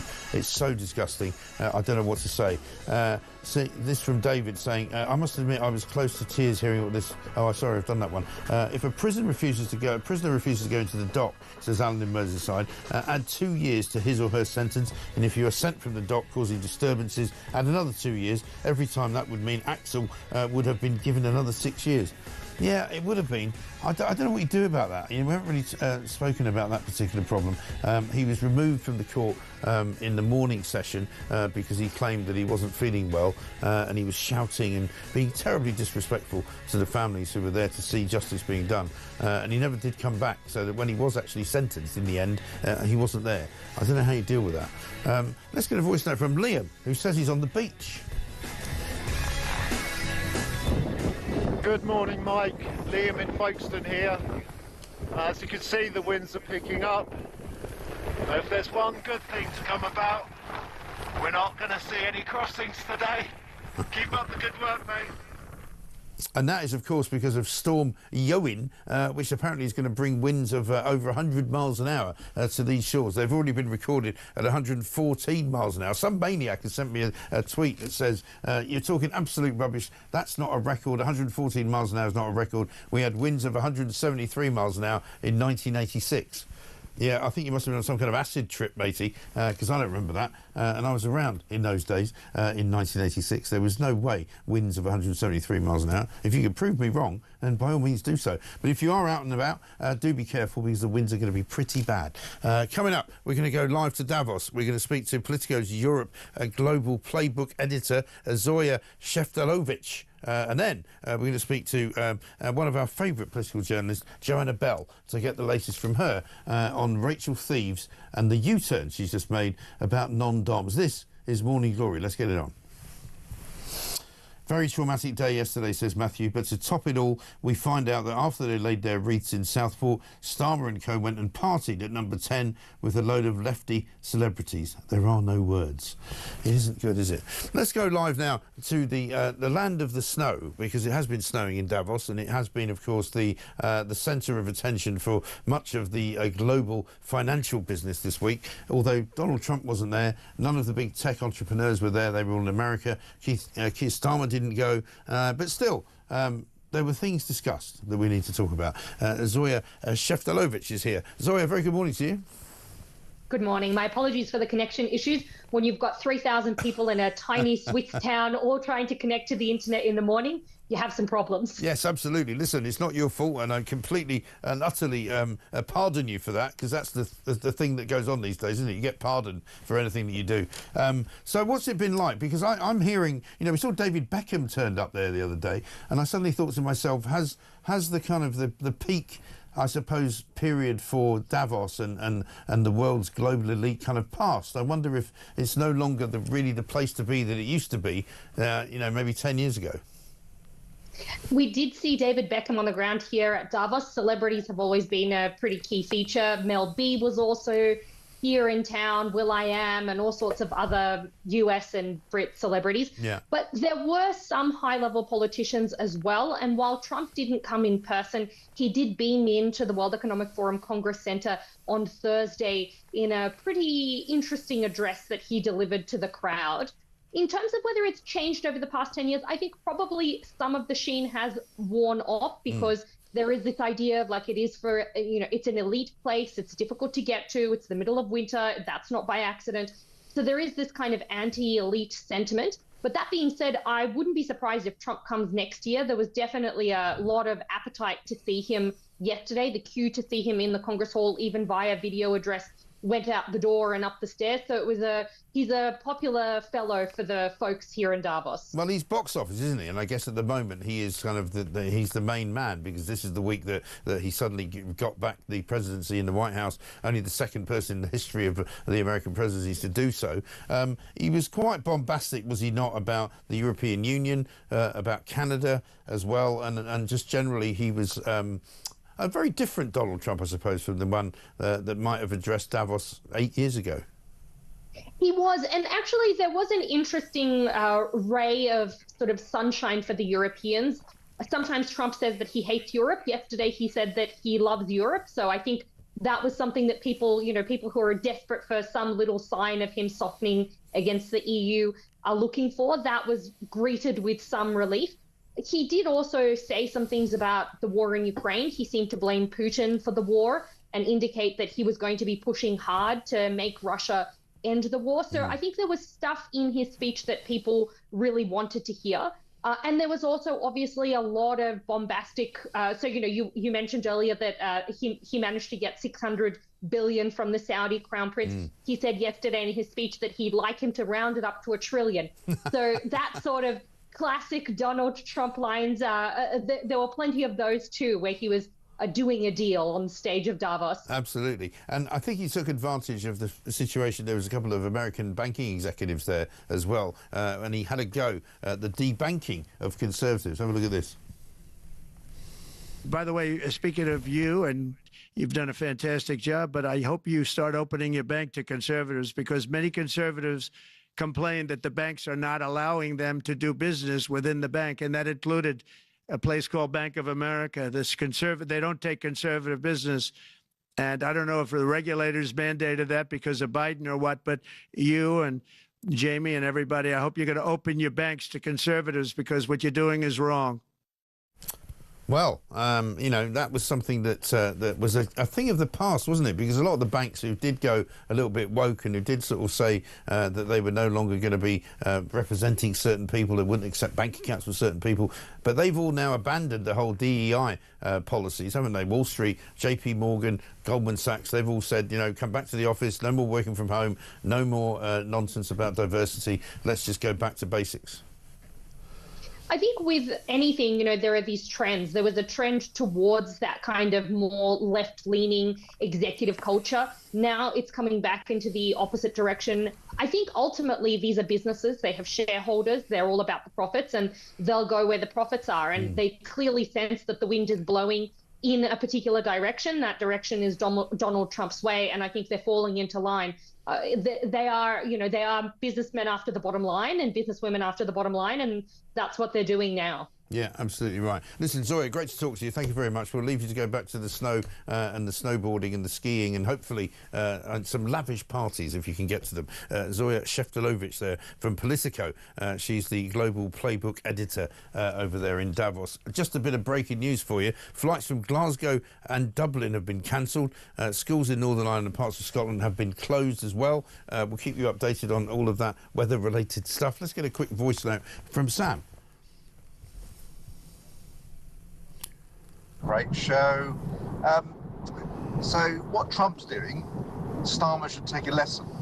I mean, listen to me, Mr. Starmer. I'm not calling you sir. You're not worthy of it. If you encourage investment, large firms, there'll be lots of jobs. And what will those employees be paying? They'll be paying tax, which will go into the government pocket, so you can then spend when you've got it. Yeah, absolutely right. Follow the leader, if you like. Keir Starmer is looking more and more like an isolationist, looking more and more like a man with a fish out of water and a bloke without really any purpose in life. Let's talk to Joanna Bell, political journalist, because she'll have a thing or two to say, I'm sure, about the rather useless Prime Minister that we seem to be saddled with. Joanna, very good morning to you. Good morning, Mike. How are you today? I'm all right. I mean, the trouble is, right, my problem, I mean, I've already known for some time that Keir Starmer was one of the worst prime ministers we have ever seen. But with the advent of the inauguration of Donald Trump, he looks even worse. And, I mean, I'm counting the days, right? Inauguration Monday. So we're now Monday, Tuesday, Wednesday, Thursday. We're now 5 days in. They have not had a conversation. Donald Trump has not bothered to call Keir Starmer. He's not promising to come and visit him. Starmer doesn't seem to know which end is up. It's not looking good, is it? Oh, God. Hold on, I lost you there. Yeah, no, I'm still seeing you, and I'm still hearing you. I mean, it's absolutely ridiculous, and it's very telling that Boris Johnson was at the inauguration with Donald Trump. Yeah. The fact that Keir Starmer hasn't even picked up the phone to the president it's an absolute disgrace, and it doesn't instill much confidence in international relations.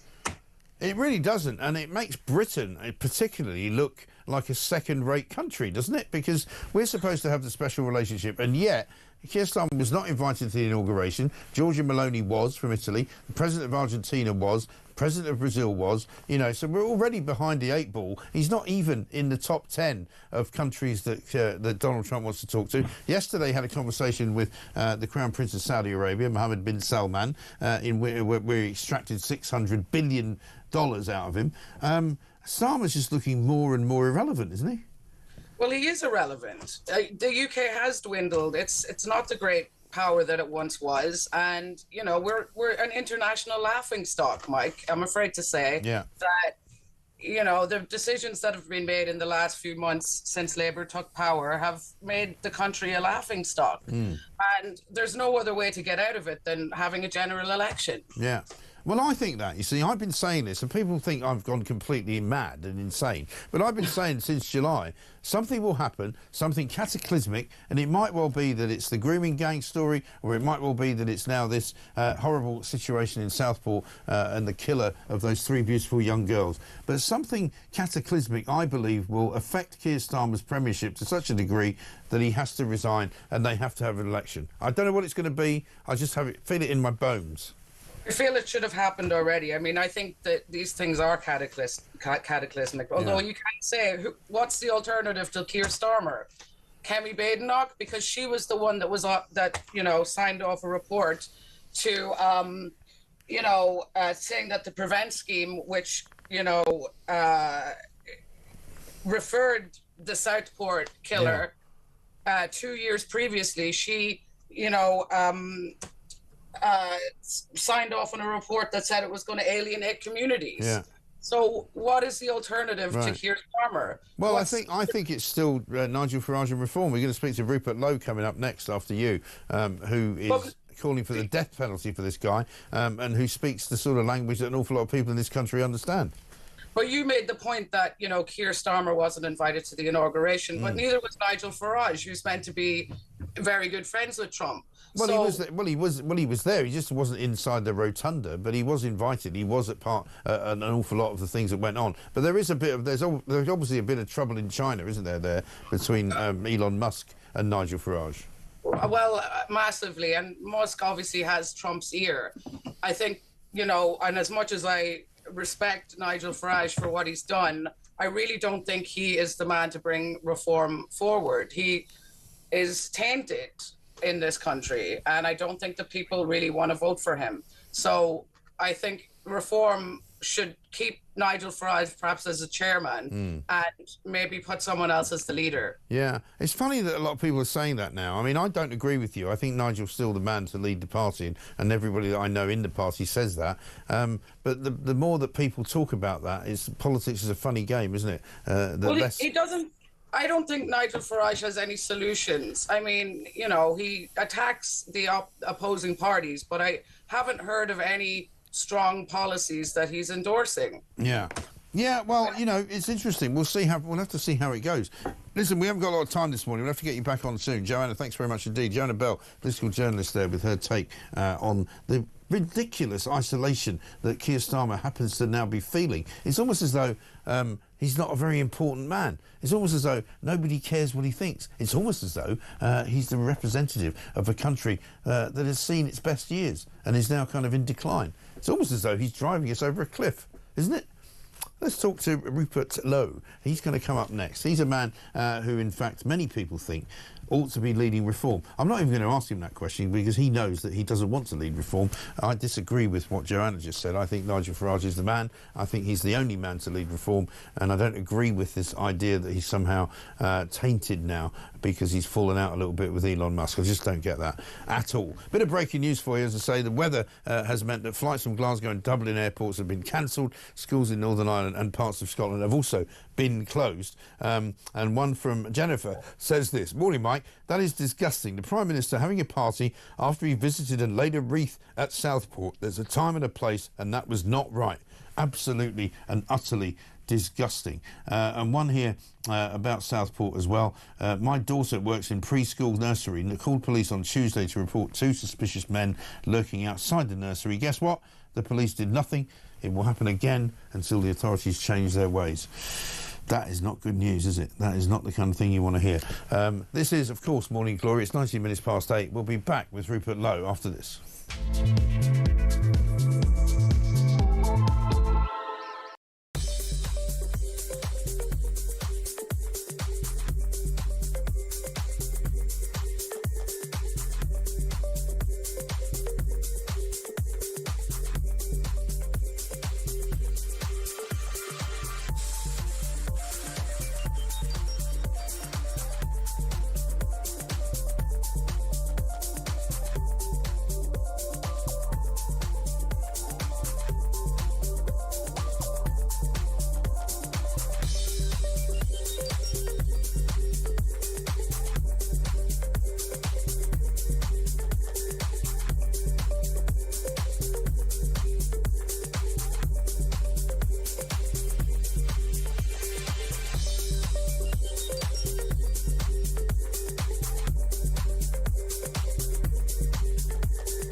Government borrowing costs hit a 27-year high, and the pound is taking a pounding.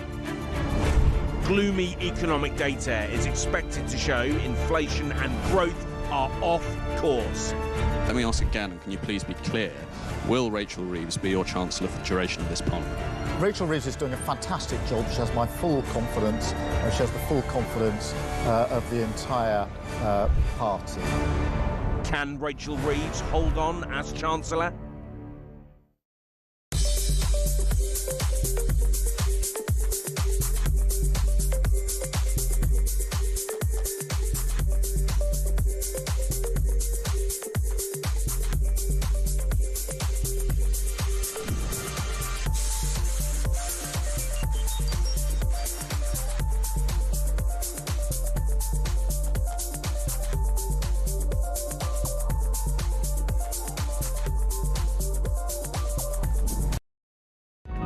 across the UK, on DAB+, on YouTube, on the app, on your mobile, the home of common sense. This is Talk.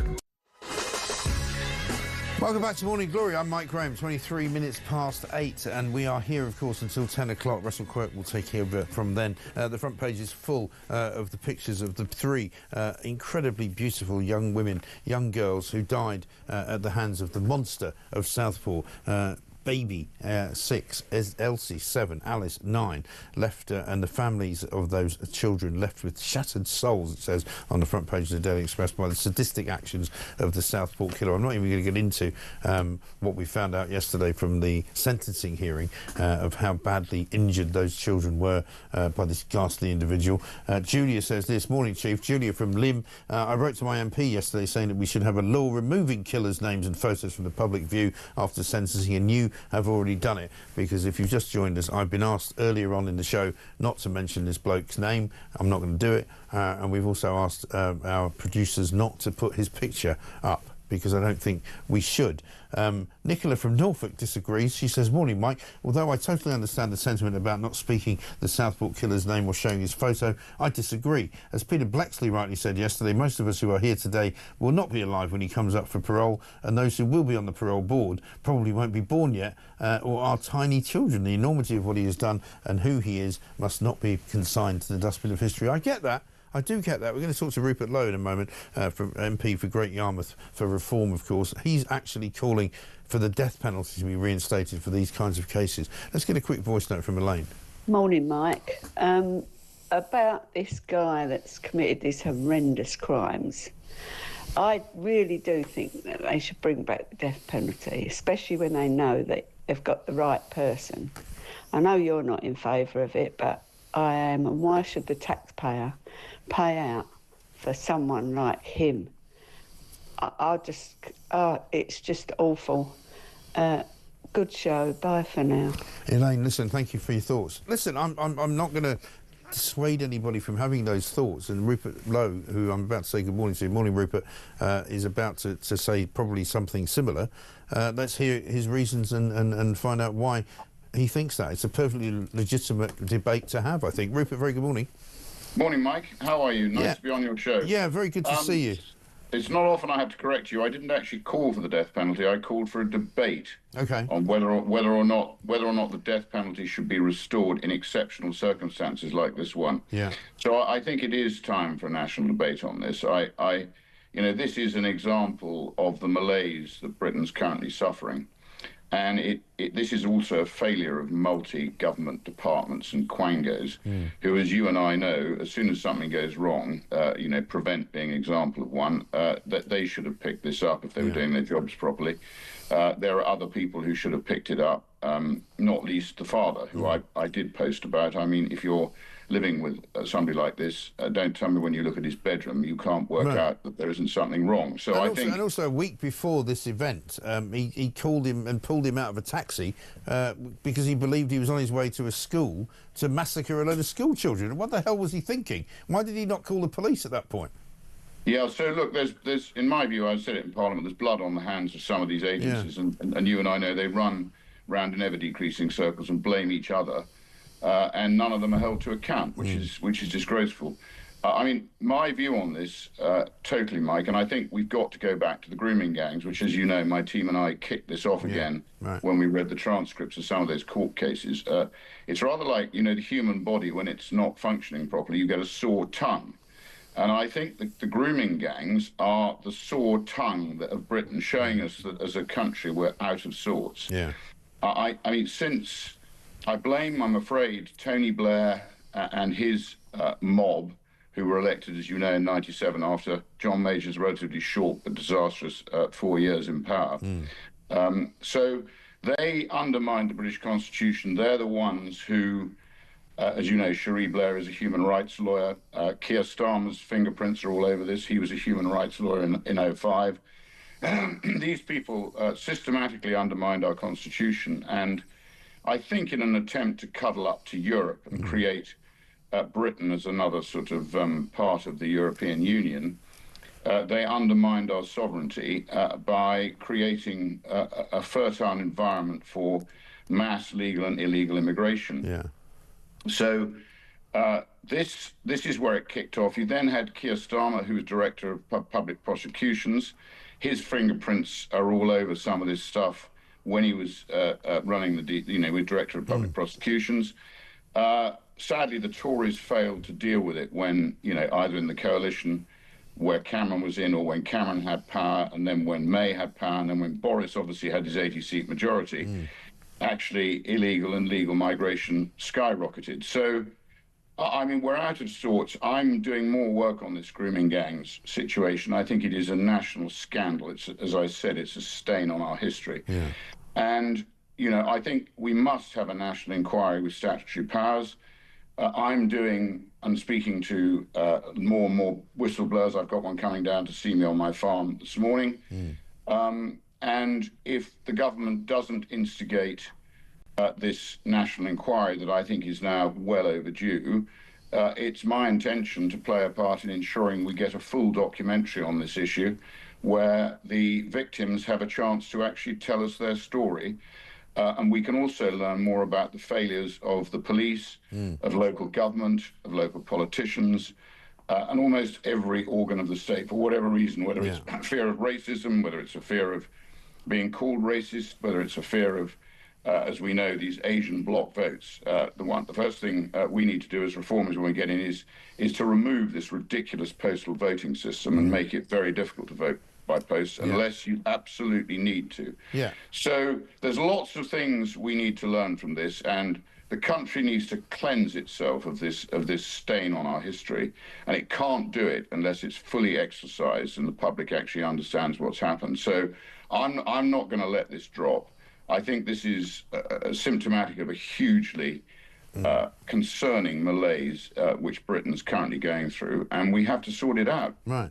And it's also a malaise of truth, isn't it? Because you've got Keir Starmer, who made his statement in Downing Street on Tuesday about this whole Southport situation, in which he said so many things which were contradictory to one another. He said, we must have transparency in government. He's not transparent. He said, I withheld information because I feared that it would prejudice the trial. Completely and utterly misguided and untrue. For somebody who is supposedly an expert in the law, he is woefully inadequate about how the law actually works. He then said that we must be unencumbered by, cultural complications, and we shouldn't allow that to interfere with anything that we do. But it interferes with everything that they do. So, I mean, he's giving out this message on the one hand that we're going to change things, we're going to change the definition of terrorism, we're going to change the way that we deal with police investigations into ethnic minority crimes, and yet that's not happening. Well, my view on Keir Starmer is that he's a deeply duplicitous man, Mike. Yes. I personally find what Labour are doing that's absolutely spot on. To be criminal. Yeah. I think what they're doing is misguided. And, I encourage everybody, where they see things that are not being done correctly, challenge them. Don't let either local or national government get away with this ridiculous agenda that they seem to be pursuing, where they've declared war on the farmers, on the private schools, on the businesses, and the pensioners, of course, which is in my view criminal. And meanwhile, they're dishing out lots of money to overseas farmers, and just watch what the DWP does. They hand out taxpayers' money like confetti. Yeah. So the problem is the state, Mike. It's not the private sector. Yeah. But what they're doing is progressively destroying the private sector in order to create a dependency culture which they think is going to vote Labour all the time. So they're deeply unpleasant people. And when one of them looked me in the eye the other day and told me that in his opinion the public sector was often more efficient than the private sector, I thought, well, we're all wasting our time. Dear me. That's unbelievable. Let me just take you back before I let you go, because I know you've got other things to do. To go back to the death penalty conversation, in terms of the debate that you wish to have, what would be your position in terms of how we would even begin to think about administrating something like the death penalty? I mean, how would we do it? I haven't got the answer to that, Mike, but I do think, as the lady on your show said earlier, for somebody who commits such a heinously unpleasant crime as this, and I as you say, some of the stuff that came out of sentencing yesterday was almost, unfathomable as to how an individual could do that. But I come back to his father. I don't know why his father was here in the first place. That's never been made clear. And if he was under 18, which I think he was by a relatively small amount of time, days, I think. then obviously the issue of parental responsibility must come into this. So I think there's reasons now to have a serious national debate for reintroducing the death penalty in exceptional circumstances. And I think this is an exceptional circumstance. So I personally would have no problem participating in that debate. I would listen to all the arguments and then make a decision. And I think that's how good government should work. Yes, I think you're absolutely right. Great to talk to you, Rupert. Fantastic to hear your views, and let's do it more often. Rupert Lowe, MP, Great Yarmouth, of course, a man who is absolutely above head and shoulders every single other member of Parliament. Why? Because not only does he speak the truth and does he not speak with forked tongue, if you like, he gives his salary, his monthly salary, he always gives it to a charitable cause in his constituency, which I think sets him apart by way and above any other measure in Parliament. Absolutely brilliant. Let's get a voice note from George. Hey Mike, happy Friday. It's George from Stamford, Lincolnshire. Hope you're okay. Cannot believe that the court allowed the defendant to be taken out. I just cannot get my head around that. That was just completely inappropriate. He should have been there to hear his sentence. And I thought the Conservatives were changing the law anyway after there were a number of defendants that refused to hear their sentences and refused to come up from their cells. So what's all that about? What happened to that law? It just seems that Starmer's government are so weak and feeble just generally. They wouldn't even be inclined to suggest bringing in that kind of measure. No, they probably want to talk about the human rights of the man who was the assailant and the man who was charged with murder. Absolute scum. George in Southport, quite right. Absolutely. You must surely have to face the consequences of your actions, and therefore you must surely have to sit in the courtroom when you are being sentenced so that you can hear what the judge has to say. And to be honest, you know what I would have done? I would have put a gag on the guy. If he can't keep his mouth shut and he can't show respect to the families, I would put his hands in handcuffs, I would tie him to the chair like they do on an aeroplane if you start getting out of order, and stick a gag on his mouth and make him sit there, and I don't care what happens, and just make him suffer and let him feel the absolute and utter ardour of what he did. Simple. It's easy, isn't it? I could run this country. This is Talk.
across the UK, on DAB+, on YouTube, on the app, on your mobile, the home of common sense.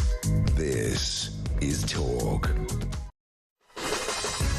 Welcome back to Morning Glory, 8:38. I'm Mike Graham with you all the way through until 10 o'clock. I've got a really good message here from Chris in Newbury, which I'd like to share with you. He says this: Mike, I do think you were being harsh on Keir Starmer. Haven't we all waited to be Prime Minister for years, said our only focus was to be in service of the people? Then luck would have it, if you have one of the country's worst murderous outrages that savages young girls on their summer holidays and that it clashes with your first barbecue party for mates in your new gaff. He'd already bought the burgers and the ribs. People had already donated some cash to fund his summer outfits. What would most of us do? Quick, 19 seconds in service of the people to rush off for a night of scrounging with Lord Ali. And that, I'm afraid, is more true than many people would like it to be. That's the trouble. Prime Minister said in his speech earlier this week, Britain now faces a new threat. He said terrorism has changed. He went to great lengths to explain that the definition of terrorism is now really no longer fit for purpose. He didn't quite say that this particular individual in Southport, the killer, the monster, whose name I'm not going to repeat, was a terrorist, but he pretty much inferred it. Let's talk to Sir Jeremy Greenstock, former chairman of the UN Security Council's Counter-Terrorism Committee, to see what he makes of it all. Sir Jeremy, very good morning to you. Good morning, Mike. A lot of people are saying to me at the moment, it's all very well discussing the meaning of the word terrorist and the definition of the word terrorist. Should we really be doing it? Does it really matter? Will it complicate things, as some people believe, if we start encompassing too many people in the phrase or in the definition of the word terrorist? I've said to people, which might seem simplistic, we sort of all know what a terrorist is, and when we see one, we can say that he is one. What do you think? Yes, I rather agree with that. I don't think it's going to help the law, or it's going to help these awful abuses of freedom and justice in society to start changing the definition of terrorism, because the motivation for that would be to use the emotional tenor of that word to cover things that are not really terrorism. As you say, we recognize terrorism when we see it. It's for a political, ideological or religious reason, to disturb society or cause violence to society, to try and change things. That is not the motivation of some of these psychologically disturbed individuals who want to use violence because they feel excluded or huge resentment against society. That's another problem. Yeah. But if you try and cover the whole thing with the term terrorism, you'll be muddling things that don't help the law enforcement agencies. Right. And I mean, many people have said to me, and I started off this week disagreeing with them, but I think I'm now kind of moving more towards them, who said, does it really matter if you call, for example, the Southport killer a terrorist? Should we be focusing on that? Probably not. We should probably be focusing more on how it was possible that he slipped through so many nets and was allowed to be able and capable to commit these awful, absolutely disgusting crimes against children. And would it have made any difference if he was identified as a terrorist, and this prevent perhaps the wrong vehicle for doing whatever it is that it does? I think prevent would be the wrong vehicle for trying to root out individuals like the Southport killer. You've got to look at what the different agencies do with their powers and who they're aiming for. There are real terrorists out there who are trying to disturb and abuse our society for their own ideological reasons. Yeah. There are seriously disturbed individuals. There are people who are being radicalized online, but who don't have a terrorist approach to this. There are groups of well-known organizations out there, like Hamas, for instance, in Gaza, who are called terrorists, but who aren't like Al-Qaeda or ISIS, who are absolutist terrorists. But Hamas are a political grievance movement that is using violence to resist an occupation. They're not trying to disturb the West. They're not trying to bring society down. They just want to end the occupation of the Israelis. So, Well, they also want to completely destroy the existence of Israel, which kind of makes them terrorists, in my view. Yes, those of them who do, but actually, I've dealt with these people. Their political arm are prepared to reconcile with Israel if the occupation is ended. Right. And Israel has never explored that particular proposition. Right. Although they haven't changed their articles of association, but we probably shouldn't be arguing about Hamas at this point. But yeah, I mean, for our purposes in this country, is there any advantage to identifying people as terrorists or not, I suppose, is the question. No, I think you need to give the people who are, the law enforcers who are looking for dangers to society from radicalized or excluded or resentful individuals come from areas other than MI5, the security service. Right. I mean, for example, the special branch of the police. Right. I mean, Keir Starmer said this week that, we've now got a new kind of terrorist, the lone wolf. I mean, he's not quite right about that because we've had the lone wolf type terrorist for quite a long time. We've had the Manchester Arena bomber.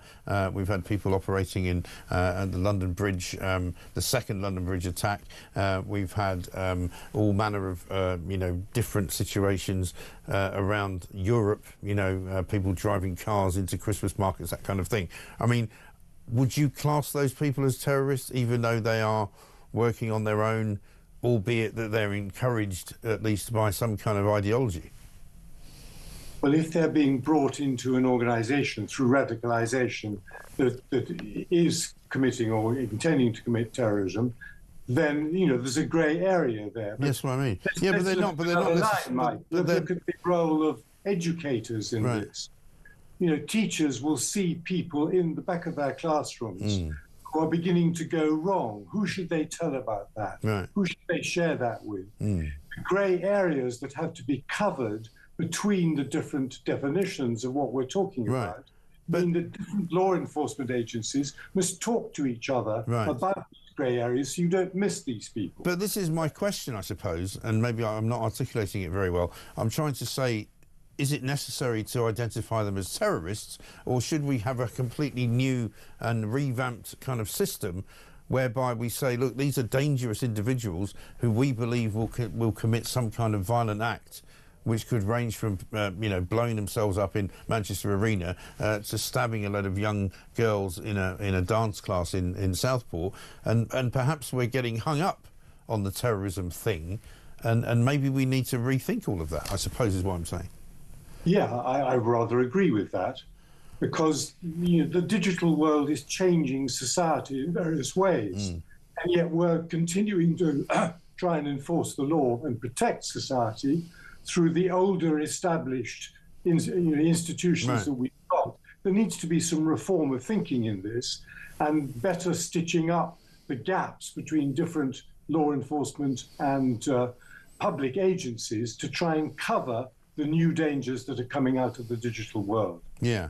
Yes, because, I mean, funnily enough, I was reminded of the IRA yesterday in a way which I wasn't expecting to be. I went to the Carlton Club for the first time in my life to meet somebody, and then on the way out, noticed that it had been reopened in October of 1991 after having been bombed by the IRA on the 25th of June 1990. And, I mean, I'm old enough to remember the IRA campaigns, and many people are probably not, who are listening to this show and watching it, and we knew very well then what terrorism was. We knew what it was. It was, generally speaking, bombs left in places which did an awful lot of damage and killed a lot of people, in places like Harrods, in places like Manchester, and it's a very different beast now, isn't it? Absolutely. They tried to kill Margaret Thatcher in Brighton, if you remember. Of course. That is true terrorism. This is something else. And therefore we must be very precise about how we organise our public services to try and protect society. Yes, I think so. Very interesting. So Jeremy, thank you very much indeed. So Jeremy Greenstock there, former chairman of the UN Security Council's Counter-Terrorism Committee. We need a new kind of category, I think, don't we, for these people? For people like the man who I will no longer name, for people like the Manchester Arena bomber, for people like the man who stabbed MP David Amess to death, for people who stabbed Lee Rigby to death or cut his throat. I mean, yes, they're terrorists, but maybe it's not enough to say that. I'd like to hear what you think. 0344 499 1000. Let's get a voice note from Jay. Morning, guys. Fantastic show as always. Just listening to what you're saying about Ed Miliband and the Rachel Reeves third runway at Heathrow and the contradiction. Haven't we heard this with Labour already? David Lammy, we are stopping arms sales to Israel, but only a small portion, but we're stopping them. Keir Starmer 5 minutes later, we fully back Israel. Yeah, I mean, they don't know what they're doing, do they? They just don't. They're useless, hopeless, rudderless, stateless, useless. Oh, my God. Let's come up with some new ideas. Donald McLoud is going to be next. He wants to roll out the red carpet for Donald Trump, not in Britain, but in Scotland. Wait until you hear this. This is Talk.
It's Plank of the Week with Mike Graham.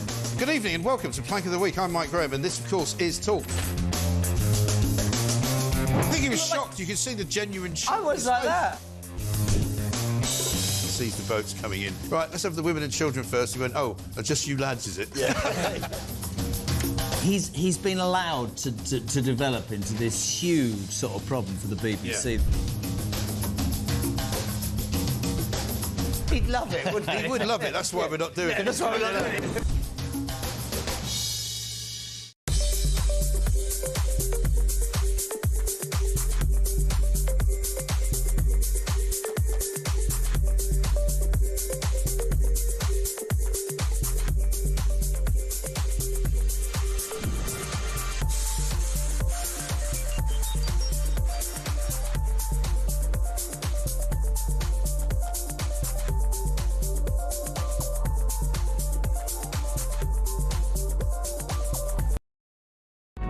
Across the UK, on DAB+, on YouTube, on the app, on your mobile, the home of common sense. This is Talk. Yeah, welcome back to Morning Glory, 8:52. Now, I'm being told, and I'm being flamed by people telling me that I'm talking absolute rubbish. 114 miles an hour is not the highest wind speed ever recorded. That once 173 miles an hour was indeed recorded at the top of the Cairn Gorms, right? Nobody cares about that. It doesn't matter. You know, nobody's up there. What are they doing? You know, they've got some little measurement device, 173 miles an hour up on the top of a mountain. Ooh, a big deal. I'm talking about 114 miles an hour walking around. in Limerick. That's a big deal. Anyway, Donald McLeod's here. He's an expert in wind. I can absolutely vouch for that. And he's been up in the north of Scotland recently. I mean, nobody cares about 173-mile-an-hour wind at the top of the Cairngorms. Why would you be up there? Well, exactly, but we do care about Storm Eowyn at the moment. It's barreling in right across the central belt here. I'm sitting here wondering what's going to happen to my forest just outside my big pile here. You know, you're going to get the wheelie bins coming in through the windows, aren't you? With trampolines and everything. You know, it's mad. But Scotland is shut down. You know, no surprise there. Usually, when they shut down at Hogmanay, under false pretenses. But this is real. This is very, very real. And you know, like barreling in is a good word with Trump barreling into the White House, the Oval Office, and all these presidential sort of edicts going flying out there. I love it, absolutely. Listen, love it. Yeah, well, this is why you're on, because you were telling me the other day, and you've been a star of stage and screen. You're on TV last night in Scotland. Your column in the Herald. You're saying, never mind. No, that's not the Herald anymore. Oh, sorry. Never mind about the bleeding British government. Never mind about Keir Starmer. But Scotland has got whiskey. Scotland has got smoked salmon, two of the biggest exports to America. And you want Donald Trump to come to Scotland, roll out the red carpet for him there, and make sure that he doesn't put any tariffs on you, right? Yeah, exactly. We have a chance here to make Scotland great again, you know, put us back on the world stage. The UK government has absolutely blown it as far as I'm concerned, with Starmer and that Wales omelette lammy. But if we want to try and avoid these bruising tariffs and the multi-billion whiskey, salmon, haggis and tweed industries, we can protect these industries, then our First Minister John Swinney should race out the traps and invite him and welcome this world-famous son of a Scottish immigrant to Scotland. We have no money, but we should play to his ego. We should celebrate his victory, not be bitter, twisted, insular and small-minded, because that's what we are at the moment. We should roll out the tartan carpet, a Scottish state visit, invite him to Holyrood. If he hasn't a Trump tartan, then get one made. Thank him for his investments in Scotland. Encourage him. And his dynasty, and make no mistake, it is a dynasty. And name a Lewis Ferry after him, one that works. Give him the freedom of the Western Isles and treat him and laud him and celebrate his Scottish heritage and links, especially his immigrant mother, Mary McLoud. Yeah. Remember, most McLeods are decent people. You're not being swayed by the fact that you may share a common name with the guy. But I mean, he's got Turnberry, right, which has been taken off the Open Championship list, which in my view is a mistake because it's a fantastic golf course and it's a brilliant resort. I stayed there a couple of years ago, partly just to wind up all the lefties to go, here I am at Trump Turnberry. But it's fantastic. You know, I used to go to Turnberry a lot, and it's much better now that Trump owns it. And he's got the other place up near Aberdeen, right? Yeah, Merney, and he's going to name his new course the McLoud course. So, you know, it's coming in again. But you've got to remember, there was 500 people work at Turnberry. Yeah. You know, he's spent, what, 50 million in purchasing it, and he's lost a lot of money up to date. And I think last year he made his first profit there. But he continues to invest in Scotland. And I'm not including myself in that, a lot of this sort of, you know, wokey lot continue to slaughter him. And I just think it's terrible. I mean, this guy provides employment, provides investment. Right. And you got to remember, see, in the whiskey industry, we talk about tariffs. Yeah. There's 66,000 people employed across the UK in that industry. It's by no means a small industry. And what do? We sit and point fingers at him and shout at him from across the pond as if he cares, rather than going along and saying, hey, come on home, son. Yeah, right. You know, let me show you this. Let's put a plaque up. Let's celebrate. How about a statue? Yeah, well, you know, that'll last, won't it? But, you know, I don't believe it never happened. But, you know, look at what the Irish do to former, you know, presidents. I've got Irish links, and everyone seems to have Well, one. even Barack Obama claimed he was Irish, didn't he? Well, exactly. You know, every one of them, you know, oh yeah, Irish, we love get a wee pint of Guinness and that's them. Right. But we should be doing that here because it's an undoubted truth, a fact that Donald Trump is a Scottish Scottish heritage. Absolutely. And Anna McLoud, and I love that. Yeah, Anna McLoud, and he's named Donald as well. But what about, talking about business, Donald, let's get onto that business as well, because you've got a big business yourself, and you've got national insurance fees coming up, the taxes going up. That's going to cost you, I presume, quite a lot of money. How is that going to affect what you're doing? Oh, it's going to affect drastically. I mean, right across the hospitality sector, we're looking at £1 billion hit across the UK. But personally, I'm looking at about £250,000 battering, and with the clubs and the campsites on national insurance payments, and that includes also the rise in the minimum wage that nobody ever told us about. You know, so we've, how are we going to manage? I don't know. I don't know how I'm still here, given the battering that we've been taking from the Scottish government and the lack of support that we've been getting. The industry is on its knees. Hospitality, as we know, right across the UK, it's on its knees. But in Glasgow, it's particularly severe. You know, there's just been no help, and nothing coming, and tons of disruption, and that disruption continues. Yeah, absolutely awful. Now, I don't want to upset you, but I've got a tweet here from somebody called Mark in Selby. He says, "Blimey, Mike, I had you on mute when Donald McLoud came on, and I thought Peter Mandelson has let himself go." I think that's very unfair. But, that is really unfair. That is shocking. That is shocking. But listen, great to see you, Donald. And listen, we'll see you hopefully down here soon. Take it easy. Get down, maybe the end of the month. Yeah, we'll get you on. We've got to get you on Plank of the Week. You haven't been on for a while. Definitely. Looking forward to that. See you soon. Donald McLoud, columnist, bon viveur, great man up there in Scotland. Wants to roll out the red carpet with Donald Trump. Why not? Because whiskey and salmon and tweed, three of the biggest exports that Britain has got, Scotland has got, going to America, they could have a great opportunity there. Maybe that's the way forward. Because you can't rely on Keir Starmer to sort it out, can you? He's completely useless. This is called Morning Glory. Harry Cole coming up from The Sun next.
across the UK. On DAB+, on YouTube, on the app, on your mobile. The home of common sense. This is Talk.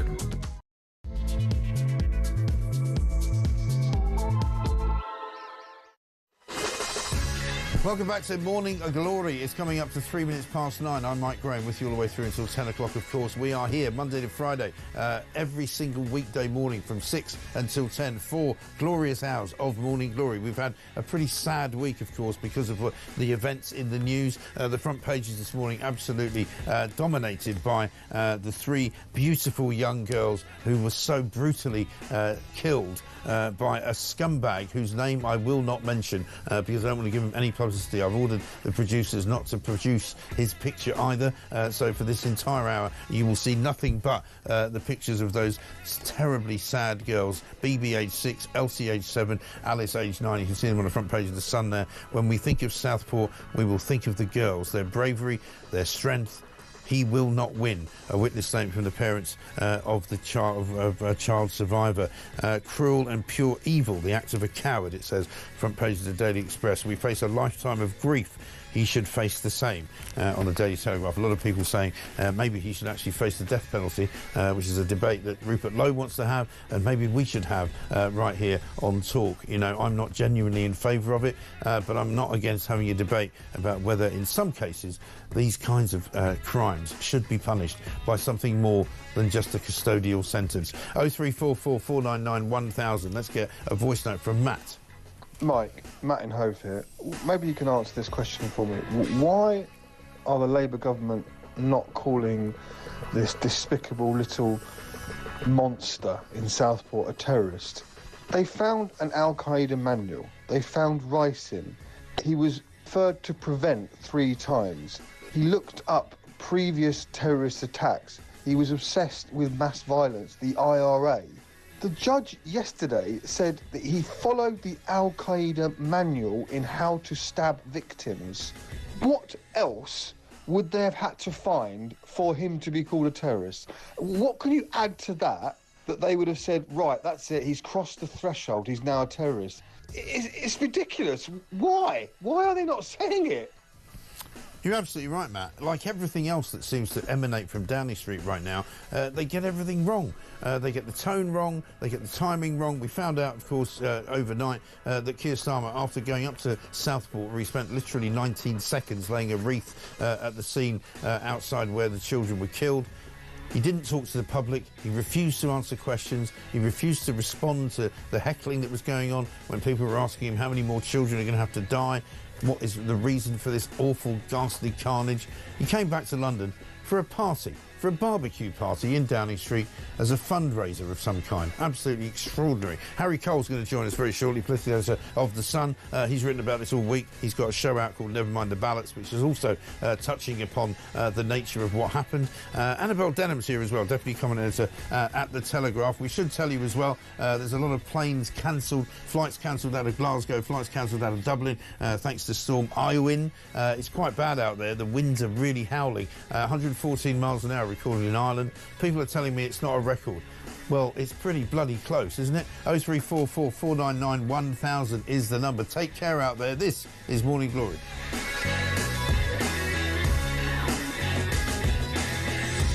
And this from Paul in Fife. Starmer's suggestions that we change the definition of terrorist is directly aimed at those who he considers to have right-wing views. People like the Southport rioters would have been classed as terrorists if this dangerous Prime Minister got his way. A great many people are now languishing in jail cells who pose no threat to this country and who merely posted their thoughts on social media. And I think that is part of the problem, isn't it? Let's talk to Harry Cole, political editor of The Sun, to get his take on it all. Harry, very good morning to you. Morning. We've spent an awful lot of time this week discussing the sort of the definition of the word terrorist after Keir Starmer's attempted explanation in Downing Street on Tuesday as to why he couldn't release information about this particular individual. I'm not naming him deliberately just because I don't think I want to give him the oxygen of publicity. But Keir Starmer's in a bad place on this once again, isn't he? Because he could have clarified exactly why he did what he did, but there's a sense that he's not quite coming clean about it. Well, he did, to be fair, admit that he did know all along about the referrals to prevent and the ricin and the information that he had was not released. He said, "Well, that's not my fault. I was advised not by the lawyers, the CPS, the government lawyers said it risked collapsing the trial." Now, I just think that excuse doesn't quite go far enough, because the fact is, the ricin and various other things were released in October when he was charged for a terror offence, and we've been told all summer it wasn't terror related, and then obviously the Al Qaeda bomb manual made it so that he was charged eventually with a terror offence. I do think he has a point on the fact that, and it's the first time I've ever heard Keir Starmer actually criticise the law. He's always normally the first person to defend the sanctity of the law, but he basically said, look, this was an act designed to terrorise, therefore the law is clearly wrong, and if that means, if he can't be classified as a terrorist, as he should be, then the law needs to change. And actually, within the constraints of the legal system at the moment, this guy has slipped through the cracks, because the guy who, your voice note from your listener a moment ago, he said, well, what else would they have had to have found in his house to classify as a terrorist? Yeah. And frankly, it's a manifesto or solid evidence of a cause. And the problem was, this guy's scumbag's cause was clearly violence and a horrific violence, and at the moment the law doesn't classify that as a terror attack in a way it should do. Yeah, no, I get that, but my view was also that it's all in the interpretation of the law, as any lawyer will always say, right? The law is not static; the law is a movable feast. You and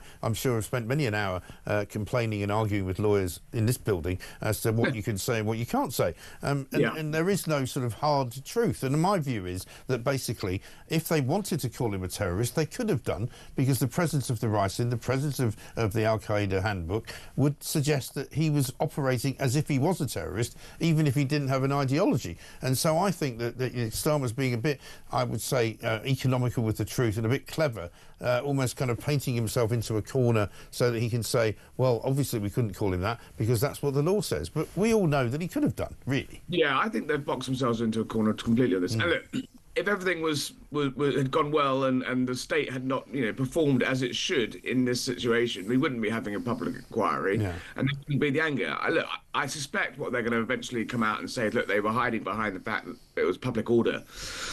They didn't want to fuel further riots and further reactions. But the problem with that is that it was actually the vacuum that they created which allowed incorrect information to spread like wildfire on social media, when actually in previous terror attacks and previous incidents of this scale, it's within minutes often we've been known that either the suspect was known to the authorities. We didn't necessarily need Keir Starmer to come out there and give a speech saying it all, but actually the way that government works is, often these things, and the media and the police, often these things have got out there to basically fill that vacuum with correct information on background, without necessarily, the police give the nod to journalists when they find something out. They go, yeah, that's correct. But the problem is there was this complete vacuum around this, which was filled by, information that was wrong. Absolutely. And that's exactly what you've been talking about this week on Never Mind the Ballots, which is back, of course. Yeah. You can see it on YouTube. Let's have a quick look at you, Matt Goodwin and Dan Hodges discussing it. I think the vast majority of people in this country smell a cover-up, and they smell hypocrisy and double standards, because if you look at how Keir Starmer has responded to previous attacks, whether you think about attacks here in Westminster, whether you think about the Finsbury Park mosque attack, even Labour politicians responding to Joe Cox, some of these cases were considered terrorism within 18 minutes, Harry. This time around, suddenly we've had ambivalence, we've had obfuscation, we've had a refusal to release details to the public. He's been hiding behind this contempt of court nonsense. And again, it all adds up to a two-tier Keir narrative that actually, had this been related to the far right, had this been related to some white guy with far-right literature on his PC, we all would have known about it within 10 minutes. This time around, suddenly it's different. Yeah. Fascinating. I mean, this argument's going to go on for ages. Before I let you go, Harry, one more question for you. We're now into Friday, 5 days after the inauguration of Donald Trump. Still no phone call, as far as I can tell, to Downing Street, to Sir Keir Starmer. He's had a conversation, as Donald, with the Crown Prince of Saudi Arabia, Mohammed bin Salman, who's pledged something like $600 billion to him. When's he going to call Starmer?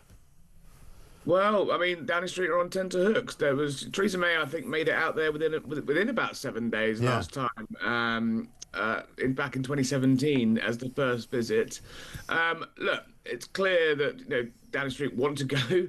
They've said, we're not going to stress. We're not going to be we're not going to stress out it being the first. We're not that needy. The special relationship is stronger than things like that. But look, frankly, they'd be out there like a greyhound if they could. Yeah, but if it stretches into next week, it's a bit embarrassing, isn't it? Well, I think it could even be the week after that. It's unclear. However, it is only 8 hours on a plane. These things can happen very quickly. But it is a bit odd. Obviously, Trump has been pretty busy. He's not wasting any time, is he? 200 or so executive orders, and just think.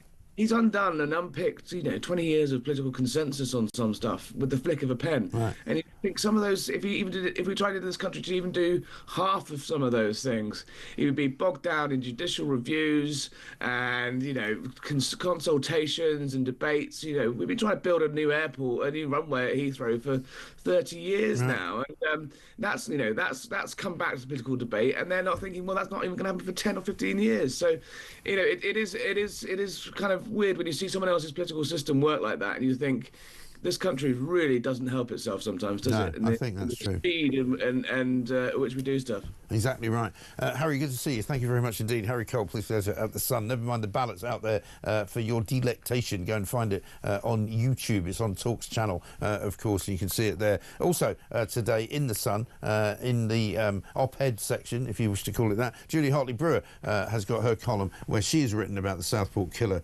as well, and what her view is about all of it. I'm sorry to say that I've had to show his picture there, which I promised not to do. Get rid of it. I don't want to see that picture anymore. I don't want to see that man's face. I don't want to see his visage. I don't want to talk about his name. I really don't. I want to talk to Annabel Denham now, the Deputy Comment Editor at The Telegraph. Annabel, very good morning to you.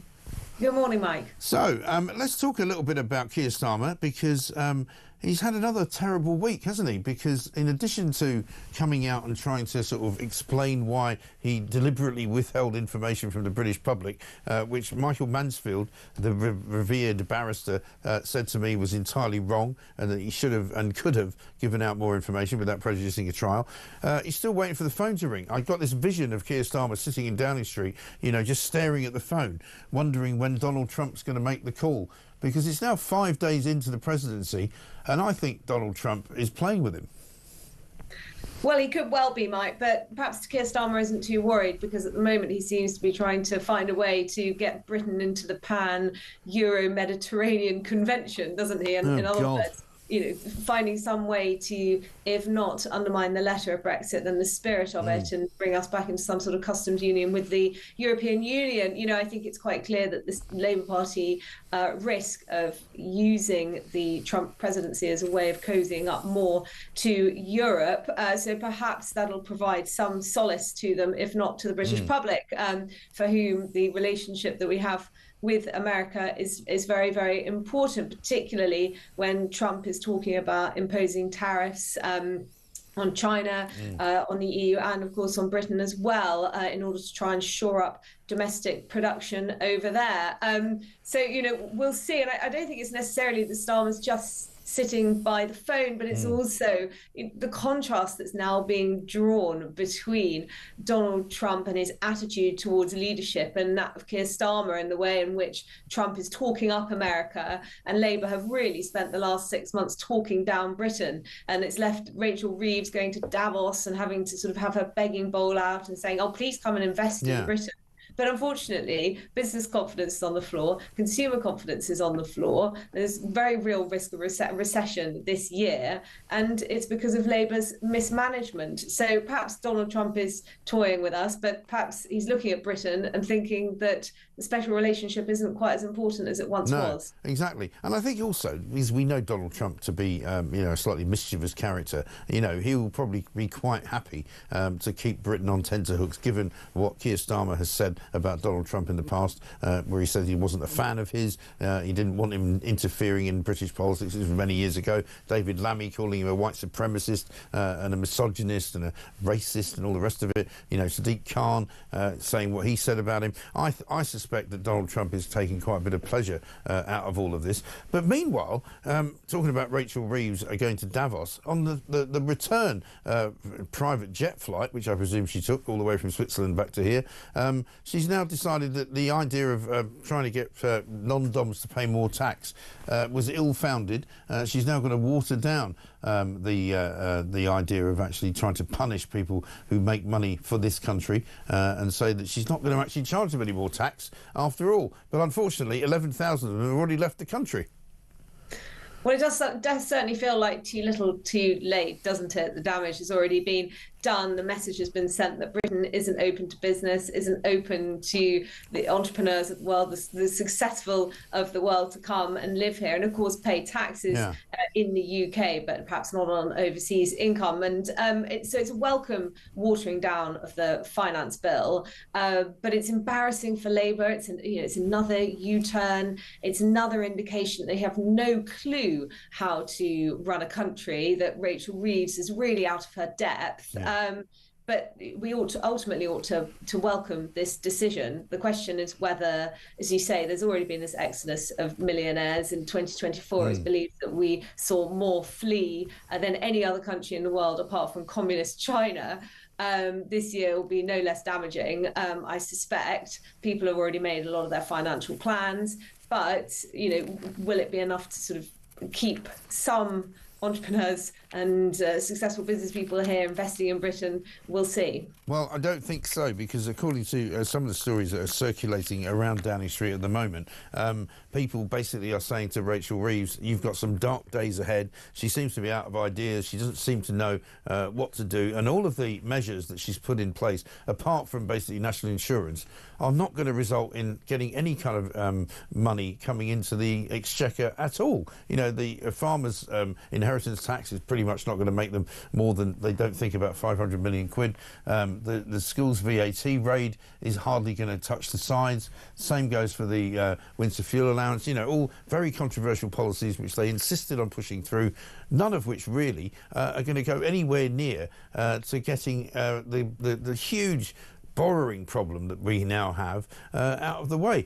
They borrowed £17.8 billion in December alone. And of course, the other side of this is public spending. It's all very well saying that you can increase taxes, although Rachel Reeves, of course, in December promised that she wouldn't increase in taxes any further, only to row back from that one quite carefully and have Keir Starmer sort of try and get her out of that hole that she dug herself. But there is also the spending side of the ledger. So, if they're not going to raise taxes, how are they going to cut public spending? Doesn't seem to be any appetite among Labour politicians to do so. We've heard about welfare crackdowns from Liz Kendall in the last few days, but governments have been talking about that for years, and it never brings in the money that they say that it will. Meanwhile, our benefits bill is absolutely ballooning. We've got unfavourable demographics, which means we're going to have a shrinking proportion of workers to greys, as they rather unflatteringly call older people. So everything is pointing in the wrong direction. We've got the NHS. The solution to the NHS is always just to pour more money into it without ever demanding any fundamental reform. I did have some optimism that red streeting might bring about the change that's necessary, but we're still waiting. The can's being kicked further and further down the road. And if you just wonder, how long it will be before Britain effectively goes bankrupt. We haven't balanced the books since 2001. As you say, there are all of these tax measures that are being brought in by Labour that will have a very negative impact on the economy whilst not actually raising any revenue for the Treasury. Then you've got all of the additional spending, borrowing costs are going up, and you can feel, Mike, the panic, you can sense the panic among Labour now, because there was Rachel Reeves suddenly talking about a third runway at Heathrow, about expansion of Gatwick and Luton, and you think, well, okay, these aren't actually necessarily growth delivering measures in and of themselves, much as I'd quite like to see us finally build that third runway after decades of politicians talking about it. But, there's no coherence to their agenda, and she's obviously begun this spat now with Ed Miliband that's put him in an awkward position, thus putting Keir Starmer in an awkward position, and they're all just floundering with no real sense of direction. It's alarming to watch. Yeah, it's a rudderless ship, it's holed below the waterline, it's all of those metaphors that you can bring up about the ancient mariner and, the dreaded sea of calm where they're not able to go anywhere. We meanwhile find out Sainsbury's is saying they're going to cut 3,000 jobs. All the supermarkets, by the way, now backing the farmers and saying, you've got to get rid of this idea of the inheritance tax because, it's a national security issue, it's a food security issue, and they've got nowhere to go. I don't know how they last. I know I'm bored people to death with this theory of mine that they're not going to last 4 years, but I can't see it happening. I just can't see them getting beyond even this year because it's so disastrous. I think that something's going to have to happen. Well, I think if one of two things happen, then Labour are in real trouble. The first is if we get much higher levels of unemployment. We had employment data out this week, and it was not encouraging. If we start to see companies making big layoffs, redundancies, not hiring, as the labour force ought to be growing, then that's going to be deeply problematic for Labour. And the other is blackouts. If they keep their pedal to the metal on net zero, and they continue to pursue this agenda in a very top-down, centralised, borderline sort of Stalinist way, then that could, at some point before 2029, lead to blackouts. And again, that is simply not something that the British public are going to accept. No, absolutely right. Annabelle, thanks very much indeed. You can read Annabelle's comments, of course, in the Daily Telegraph every single day. Annabelle Denham, Deputy Comment Editor at that newspaper. Thanks very much indeed. Have a great weekend. Let's have a look at Donald Trump, actually, before we go on, because we were supposed to play this yesterday. We didn't get around to it. This is Donald Trump finding a letter in the Oval Office. President Trump, did President Biden leave you a letter? He may have. Wait. Don't they leave it in the desk? I don't know. Oh. What's in there? Thank you, Peter. It could have been years before we found this. Wow. Thank you. Can you read that on the outside? Maybe we should all read it together. Let's read it. Well, maybe I'll read it first and then make that determination. That sounds great. Peter, thank you very much. I may not have seen this for months. Happy to help with the passing of the torch. I did. I left him one in the desk just like this. That's the letter from Joe Biden, which was actually rather gracious, because no matter how ridiculously insulting they are to each other, presidential candidates, in the end, all get along pretty well. You might remember seeing Donald Trump and Barack Obama having rather a pleasant moment when they were at Jimmy Carter's funeral. Let's get another gaffe. This is mine. My goodness me, I remember this, which is unusual because I didn't remember the name of the guy that I was supposed to remember. Anyway, have a look. We don't generally, as a rule, have televised court cases in this country. In America, when I lived there, they had a whole channel sort of dedicated to it called Court TV. And of course, who can forget the court case that involved what's his face, the football player O.J. Simpson. Yeah, who could forget? I could. Basically. Coming up, we're going to speak to Norman Brennan about the knife crime epidemic, because not only has a 12-year-old boy been stabbed to death in Birmingham this week, we've also had a knife attack in Croydon yesterday. 4 people were stabbed. Nobody knows who the assailant was. I'm not even sure if they've been captured. We had another knife incident down in Plymouth. Seems to have been probably a localised domestic problem, but nevertheless, you know, that's the 3 that I can think of. And there's probably another 3 that we don't even know about. We'll find out from Norman what on earth is going to be done about it. This is Talk.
Saturday night, and you lucky people have got 4 of Talk's mightiest personalities in one room. I mean, what could go right? Me, Jeremy Kyle, Michael Graham, Julia, I'm Not Grumpy Tonight, Hartley Brewer and Kev O'Sullivan. Have you seen this?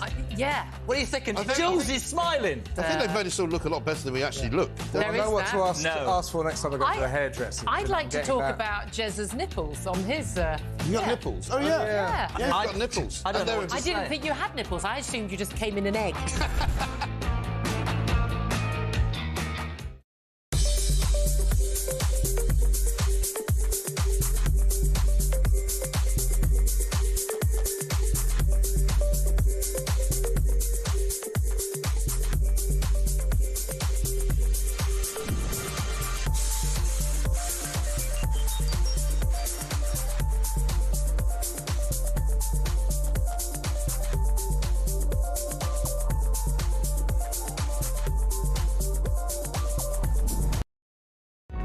Across the UK, on DAB+, on YouTube, on the app, on your mobile, the home of common sense. This is Talk. Welcome back to Morning Glory, 9:29. I'm Mike Graham, very nearly 9:30. Russell Quirk coming up at 10 o'clock. He's in for Alex Phillips, who I think is still recovering from the Trump inauguration because, of course, it was a thing of great beauty. We're still talking about it here. Let's get a voice note from Dan. Hi, Mike. Dan from Birmingham here. So, the one question the media don't appear to be asking is the failures of the PREVENT programme. What has been done since then?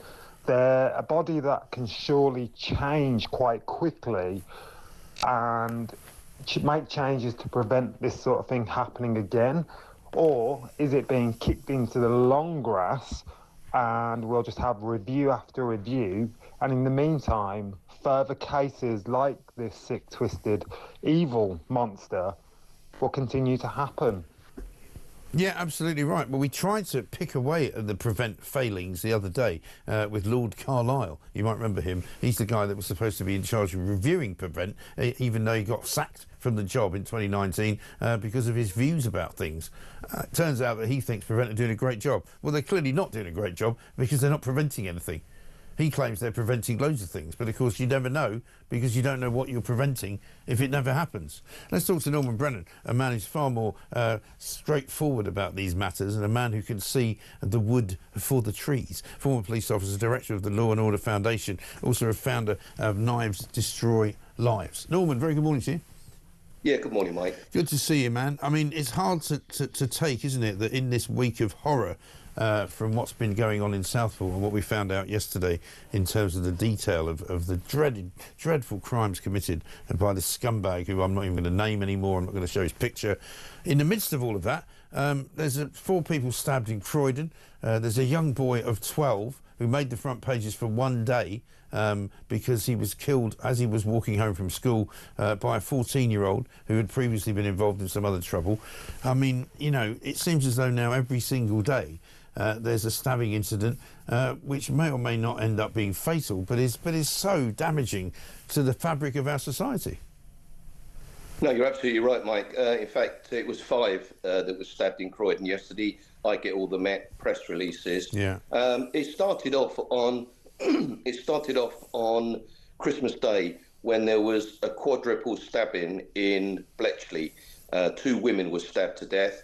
2 men, one was 17 years of age. He was very seriously injured, and they also stabbed a dog.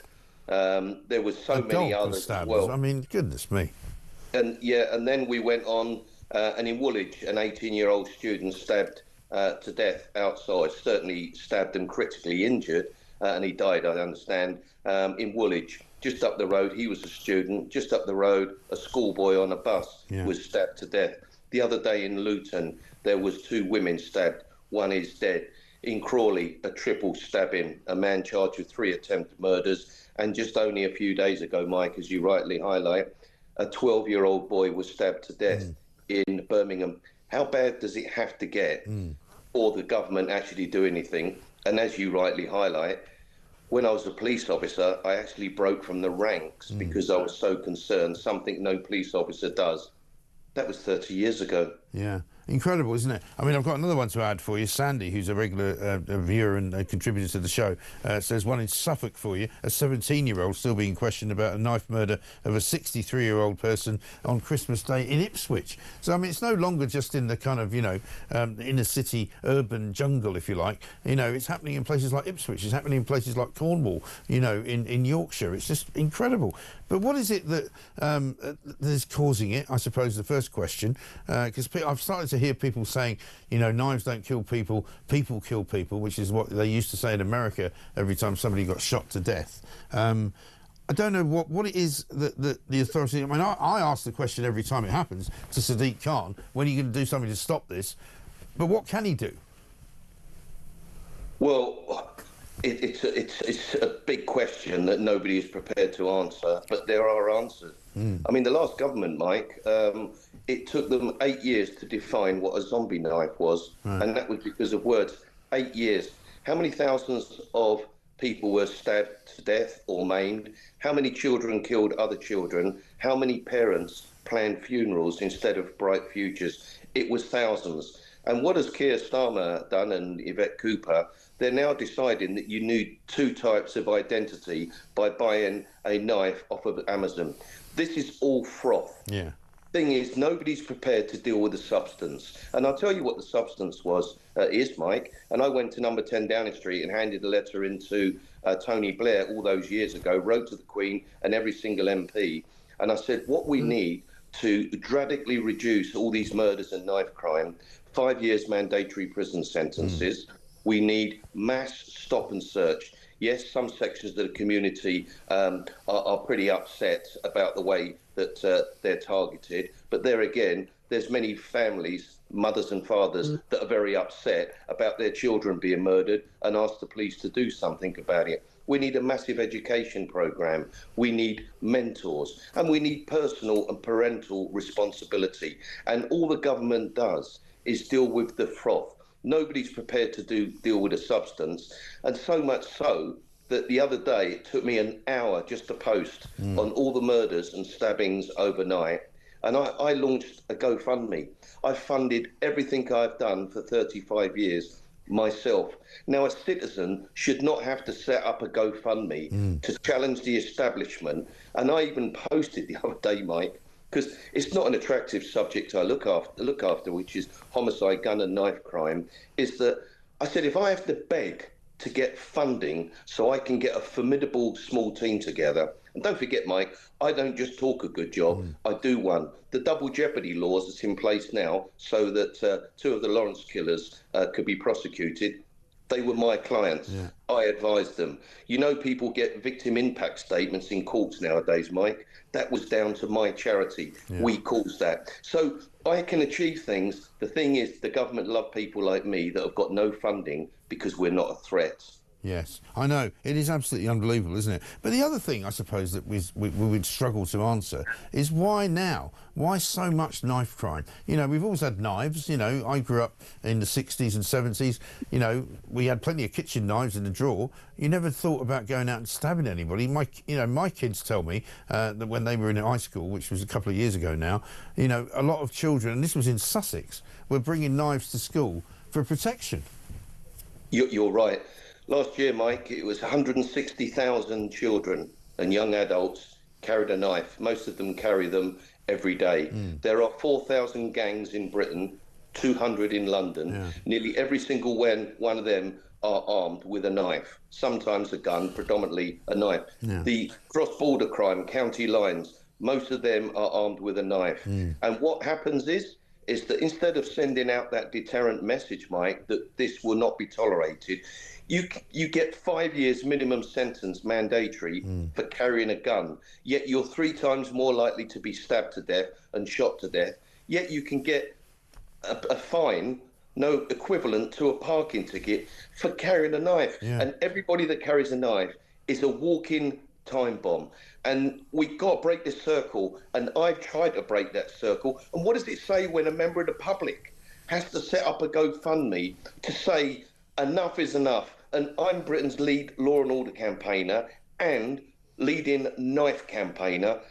If people don't listen to me, with the solutions that I suggest, and don't forget, I'm not a politician, I'm in bed with nobody, we are going to continue to see the epidemic, which is a national emergency. And as I said to Ian the other day, Mike, if I described knife crime in Britain in medical terms, we're on life support. Are we actually going to nurture that body, or are we going to turn that life support off, where it's the law of the jungle on the streets of London and Britain? I know, absolutely. Well, listen, Norman, we all appreciate what you're doing, so do keep it up. I know it's debilitating sometimes and really, really frustrating, but we're very grateful for what you do, and so please keep doing it, and we'll keep talking to you and keep getting you on. Norman Brennan, former police officer, director of the Law and Order Foundation and founder of Knives Destroy Lives. Let's talk to Diana. She's got a message.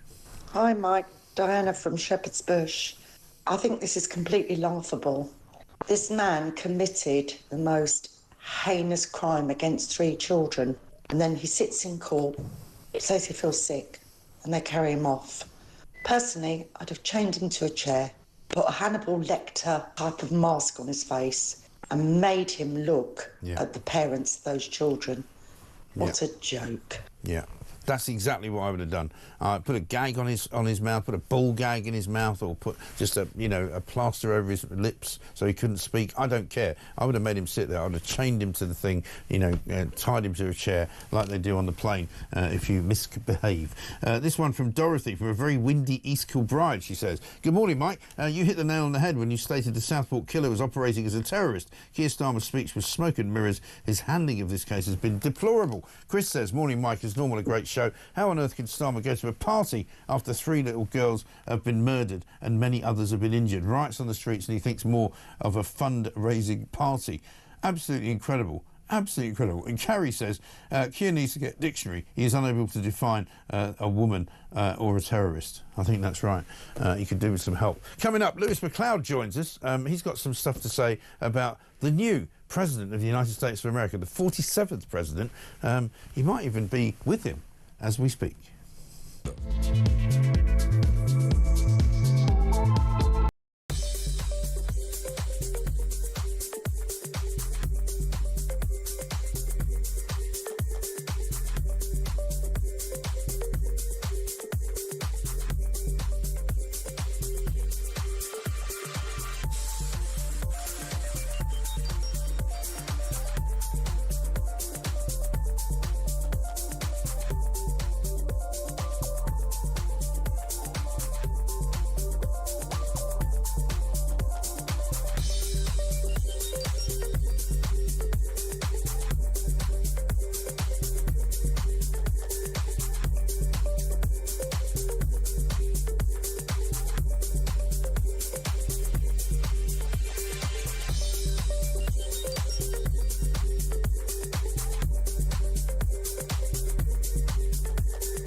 Across the UK, on DAB+, on YouTube, on the app, on your mobile, the home of common sense. This is Talk. Welcome back to Morning Glory. 9:43 is the time, and we are almost at the end of the show because we finish at 10 o'clock. Russell Quirk will be taking over in for Alex Phillips, who's still at the inauguration party, I think. She's having a great time over in Washington, D.C., and I'm delighted to say we are now able to go live to the Trump headquarters. Mr. Lewis McLoud is with us. Lewis, a very good morning to you, sir. Good morning, Micah G. Now, listen, I can talk to you as Lewis McLoud, or I'd prefer to get a message from the new president, the 47th president of the United States of America. How's it going so far, Donald? Well, it's very great. It's amazing. You know, I've got wrist ache from signing my scribble, what looks like a case of arrhythmia, my signature. I've been doing a lot of that, signing a lot of executive orders, and it's going to be great. The golden era of America begins now. Look at that. Have you ever seen so many signatures that need signing? I mean, it's incredible. I don't know how to keep up. They've got this guy. What was the one he did? It was the WHO. What's this one for? This is the WHO. And he goes, this is where it doesn't make any sense. This is where I think it might just be pure theater. He goes, well, you know, we were paying $500 million. You know, China, 1.1 billion population. What do we got? 350 million. Well, nobody really knows because we've let in so many illegals. Say 325. And we're paying 500 million and China's paying 39. So they tried to get me in for 39. I turned it down, but that's not the reason I turned it down. I'm going, okay, so what is the reason? I saw it. He was interviewed by Sean Hannity for Fox the other day, right? And he was talking about how it's only him and Grover Cleveland. I don't know how Grover Cleveland sounds. I imagine you probably don't do Grover Cleveland. He's sort of like the 18th. Let's imagine you sounded like the guy on the left. What's his name? Sam Elliott. You know, that's right. Hey, from the Big Lebowski. You know. Exactly. Yeah. But so he said, you know, people tell me that this was Trump saying, people tell me this is a much bigger deal than his. You know, my comeback is better than his. That's what people say. I don't know if it's true. He's got that great self-deprecating thing where he goes, well, people say this is fantastic. I don't know. It's great. People are telling me it's fantastic. I'm the only president that's won it 3 times. Let's be honest. Yeah. So. And what about your new mate Elon Musk? What's he up to? He's a great character, man. Yeah. He's such a gift. What we did with him in Dead Ringers, we did this. I sort of came up with this idea that he was malfunctioning, and just had. So once we got that strange accent where some of the words sound English, but then of course if it's mostly American and a bit of South African, we can have him sort of sounding. He's quite a nervous character, you know. And this whole thing with the arm, what was that all about? It was like some. And when they're planting the flags on Mars and all that was great, wasn't it? Oh yeah, I mean that's what we're going to do. We're going to set up a colony in Mars. It's going to be fantastic. And well, I like the color. I think it's great. I mean, you know, soon I'll be a tin of paint and B&Q. Let's be honest. The look is great. It's evolving. And wasn't it funny as well the fact that Boris Johnson suddenly showed up at the inauguration? Well, I mean, I was born in America. I was there. I was just walking down the street on Pennsylvania Avenue, and somebody said, "Oi, fwa, you get in the car." And I went, "Bada bing, bada boof," and there I was banging. It was like Studio 54. And then of course, you got Nigel. I couldn't get in. Yeah, he was on the outside. Suddenly, he didn't have a ticket. I did have a ticket. I offered them a packet of Rothmans, and they still wouldn't let me in. But things are all good, though, between Elon and Nigel, aren't they? Or is there a problem there? Well, I think it's about the money. He wants too much. Now, don't listen, this is all pub talk. I don't believe it. It's not 100 million. I'll take 20 quid. I don't care. Yeah. You know, we're all talking about what we can get back, and that's what it is. It's oil. No. Is it something else? I mean, it's not oil. We can, we've got the people's friend. We can offer them anything. Absolutely right. But I mean, it's been a great spectacle, hasn't it? Have a look. We've got a clip actually of Trump getting stuff done. Check this out. Getting stuff done with Donald. Is it anything he's done? Is it anything that people need to be worried about? No, I think it's terrible. I would like to find out what it is and tell the people. And can you commit to some kind of... In fact, I'd like to do that. Could we find out what that was, Susie? Okay. Yeah, why don't we find out immediately? I mean, I can't imagine it's an enemy, or there would have been, you know, people would have gotten blown up all over. Maybe they were testing things. I don't know why they wouldn't have said what it was. They had a lot of them flying over Bedminster, which is interesting, right? This is something to do with drones, apparently. There's a lot of drones about, aren't there? Oh, yeah. But can we find out what it is? They're quite evasive about that. It is bizarre. The footage has come out of those drones. I don't know what that is. Somebody's in their backyard making cardboard aeroplanes, plopping them over. But who's the special advisor? Susie? I'd love it if she was Glaswegian. Hey, Susie. Hey, Susie. I'd love it. No problem, Mr. President. You leave that with me. I'll get right back to you, Jimmy boy. Okay. Yeah, it'd be great, wouldn't it? If he's some woman from Govan who's suddenly been drafted in because of his Scottish roots. My Scottish roots, and they are very, very good. You know, I am Scottish. I am haggis, thin-skinned and full of crap. It is actually, is it not? It's Burns night, isn't it, tomorrow night? It's tomorrow. Burns, a terrible man. The way he treated Homer Simpson was appalling. But, yeah, it'd be great if his special advisor was Scottish, you know. It'd be brilliant, wouldn't it? It'd be brilliant. Well, we just had your brother on earlier on saying that Scotland should be rolling out the red carpet for Donald Trump because, you know, let's safeguard the whiskey, safeguard the salmon, safeguard the tweed, all the great exports of Scotland. You know, we don't want tariffs. We want to do business. Yeah. We've got the best tweed on planet Earth. That's you can do, Donald, can't you? That's your brother. Right. That's my brother. Listen, we should be rolling out the red carpet. We should be putting a red runway, a big orange. Change everything to amber. The River Clyde is now the River Orange. Can you imagine if we hadn't had the result in the last election that we had here in the UK, and instead of having Keir Starmer, we had Rishi Sunak still in charge? He would have probably been invited to the inauguration, wouldn't he? Yeah, they wouldn't have let him in with that suit that he was constantly wearing, where his trousers were halfway up his leg. You know? The boy's suit from the third form when he was in the fifth form. Exactly, yeah. Here, don't let him in here. Get him in something a bit. Come here, try this on. Yeah, I know. It is absolutely extraordinary. But, I mean, it's going to be a great 4 years for you because you couldn't really do... I mean, you could do Biden, couldn't you? You did do Biden. I did a sort of a take on him, you know, it starts to get a little bit... There's only so far you can go with that. I think Micah G, the MC for the chat for you and me, that rhymes as well. Look at that, huh? Yeah. Oh, that's the other one.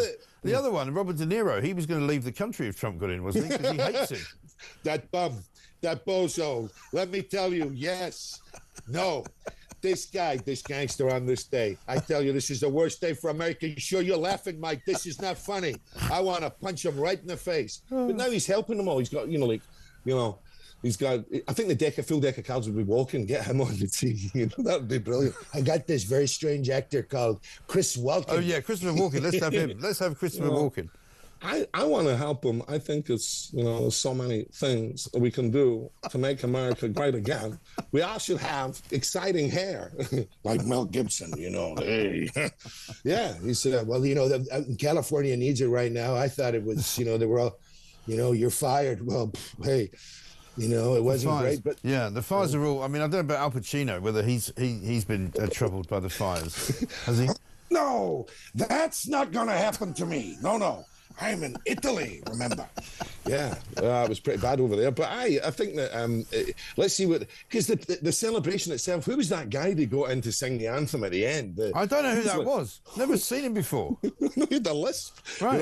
Oh, say, can't you see? He was. I thought it was brilliant. The whole thing. Melania's hat. The last time I saw someone like that, I was in a mafia restaurant in the Bronx. I mean, literally, you go, who is this bloke? He's got a white jacket. He's got the. He's got the clams raganata that you can have, and followed by the veal chop. That's what I recommend. Danny, I can sing the anthem for you. Let me try it out. Come on. Fugazi. Come on. And, oh, say, can't you see? It was brilliant. The whole thing was amazing. It's going to be, but for you, it's going to be a gift, isn't it, for 4 years of Donald Trump, isn't it? I don't know. I mean, we can wait and see about that one. I like performing. I think because as a comic construct, Elon, Trump, Melania.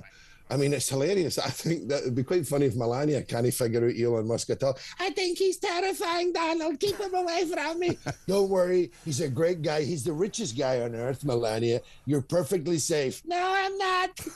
So, yeah, I mean, there's lots of funny angles to have with him at the minute. But we'll see. And then, of course, he brought his little boy on, didn't he? X, as he calls him. Because he's the sort of the 24th child or something, and then he's got Zed, who's the 26th child. It's all in alphabetical order. Easy to remember. Well, exactly. That's why I was invited along. Why was to give parental advice and father when you fathered so many children. Why? Yes, but yeah, Barron. Some of the memes, though. I mean, were Did hilarious. you see that moment? Barron goes over to Biden right at the end. Yeah, what did he say to him? Nobody knows. Because you see Biden kind of going, smiling at him, and then he says something, and then his face fell. Like he called him some kind of name or something. I don't know. Yeah. Weird. Anyway, there we are. So when are we seeing you on the airwaves and in the theatres and things on TV? Well, I'm writing at the minute, and Ringer starts, well, not for a few months yet, but I'm sort of dotting around, still working, still doing my VOs, my voiceover kind of stuff, and writing as well. Splendid. So, yeah, I'm fairly busy. Well, it's good. Well, next time you're in town, do come in and come and see us, and we'd love to buy you at least a bowl of spaghetti or something. Good to see you. Lewis, thank you very much indeed. Lewis McLoud from Dead Ringers, and amongst many other things, obviously. Coming up, we've got Plank of the Week starting tonight, and you're going to love it. 7 p.m, of course, out here on YouTube, on talkTV. That's all coming up. And very soon, Russell Quirk will be here as well.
We and generations to come need to remember is that people who are not already born yet might actually sit on Rudy Cabana's parole hearing if he lives for another 51 and a bit years.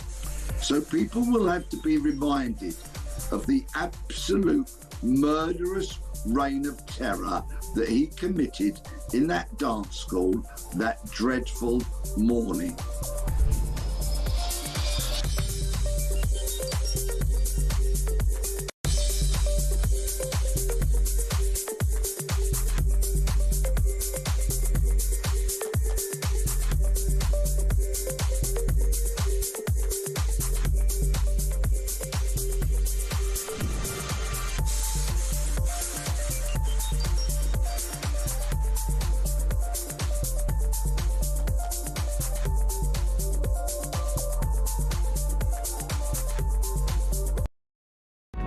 Across the UK, on DAB+, on YouTube, on the app, on your mobile, the home of common sense.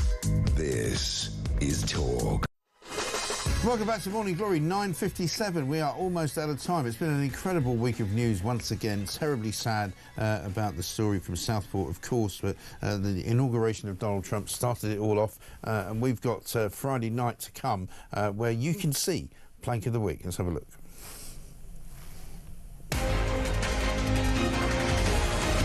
Donald Trump won the popular vote, nearly 90 million people, of the biggest country, the most successful, the country that should police the world. And within 48 hours, everybody's talking about the financial implications, how strong they look. Wouldn't we do with somebody like that in this country? And you see these bedwetters, they moan from now to the end of time. There's a, I saw some... Stop fascism. Yeah, stop fascism, stop racism, stop eating cheese. Oh, have a wash. Right. I think you might find it's a very unusual winner plank of the week this week. Not what you would expect at all, so you might want to keep an eye on that. Russell Quirk is here. Unusually, you're not on plank of the week this week. No, I'm now intrigued who the winner is. Yeah, I know. It's you nothing won't like... say, will you? Oh, well, I can't. Well, I'll tell you before I go. Please. But I don't want to give it away because it's coming out tonight. Yeah. Incredible stories this week. It's just been amazing, isn't it? It's been a hard news week, isn't it? It's very hard. I mean, starting off with Donald Trump's inauguration, I'm still saying, the thing that's interesting me is that he still hasn't made the call to Keir Starmer. Yes. He's spoken to Saudi Arabia. He's getting 600 billion from Mohammed bin Salman, potentially blanking Peter Mandelson. I think he's blanking everyone from Britain. The rumour is, of course, that Peter Mandelson will be blocked. Yeah.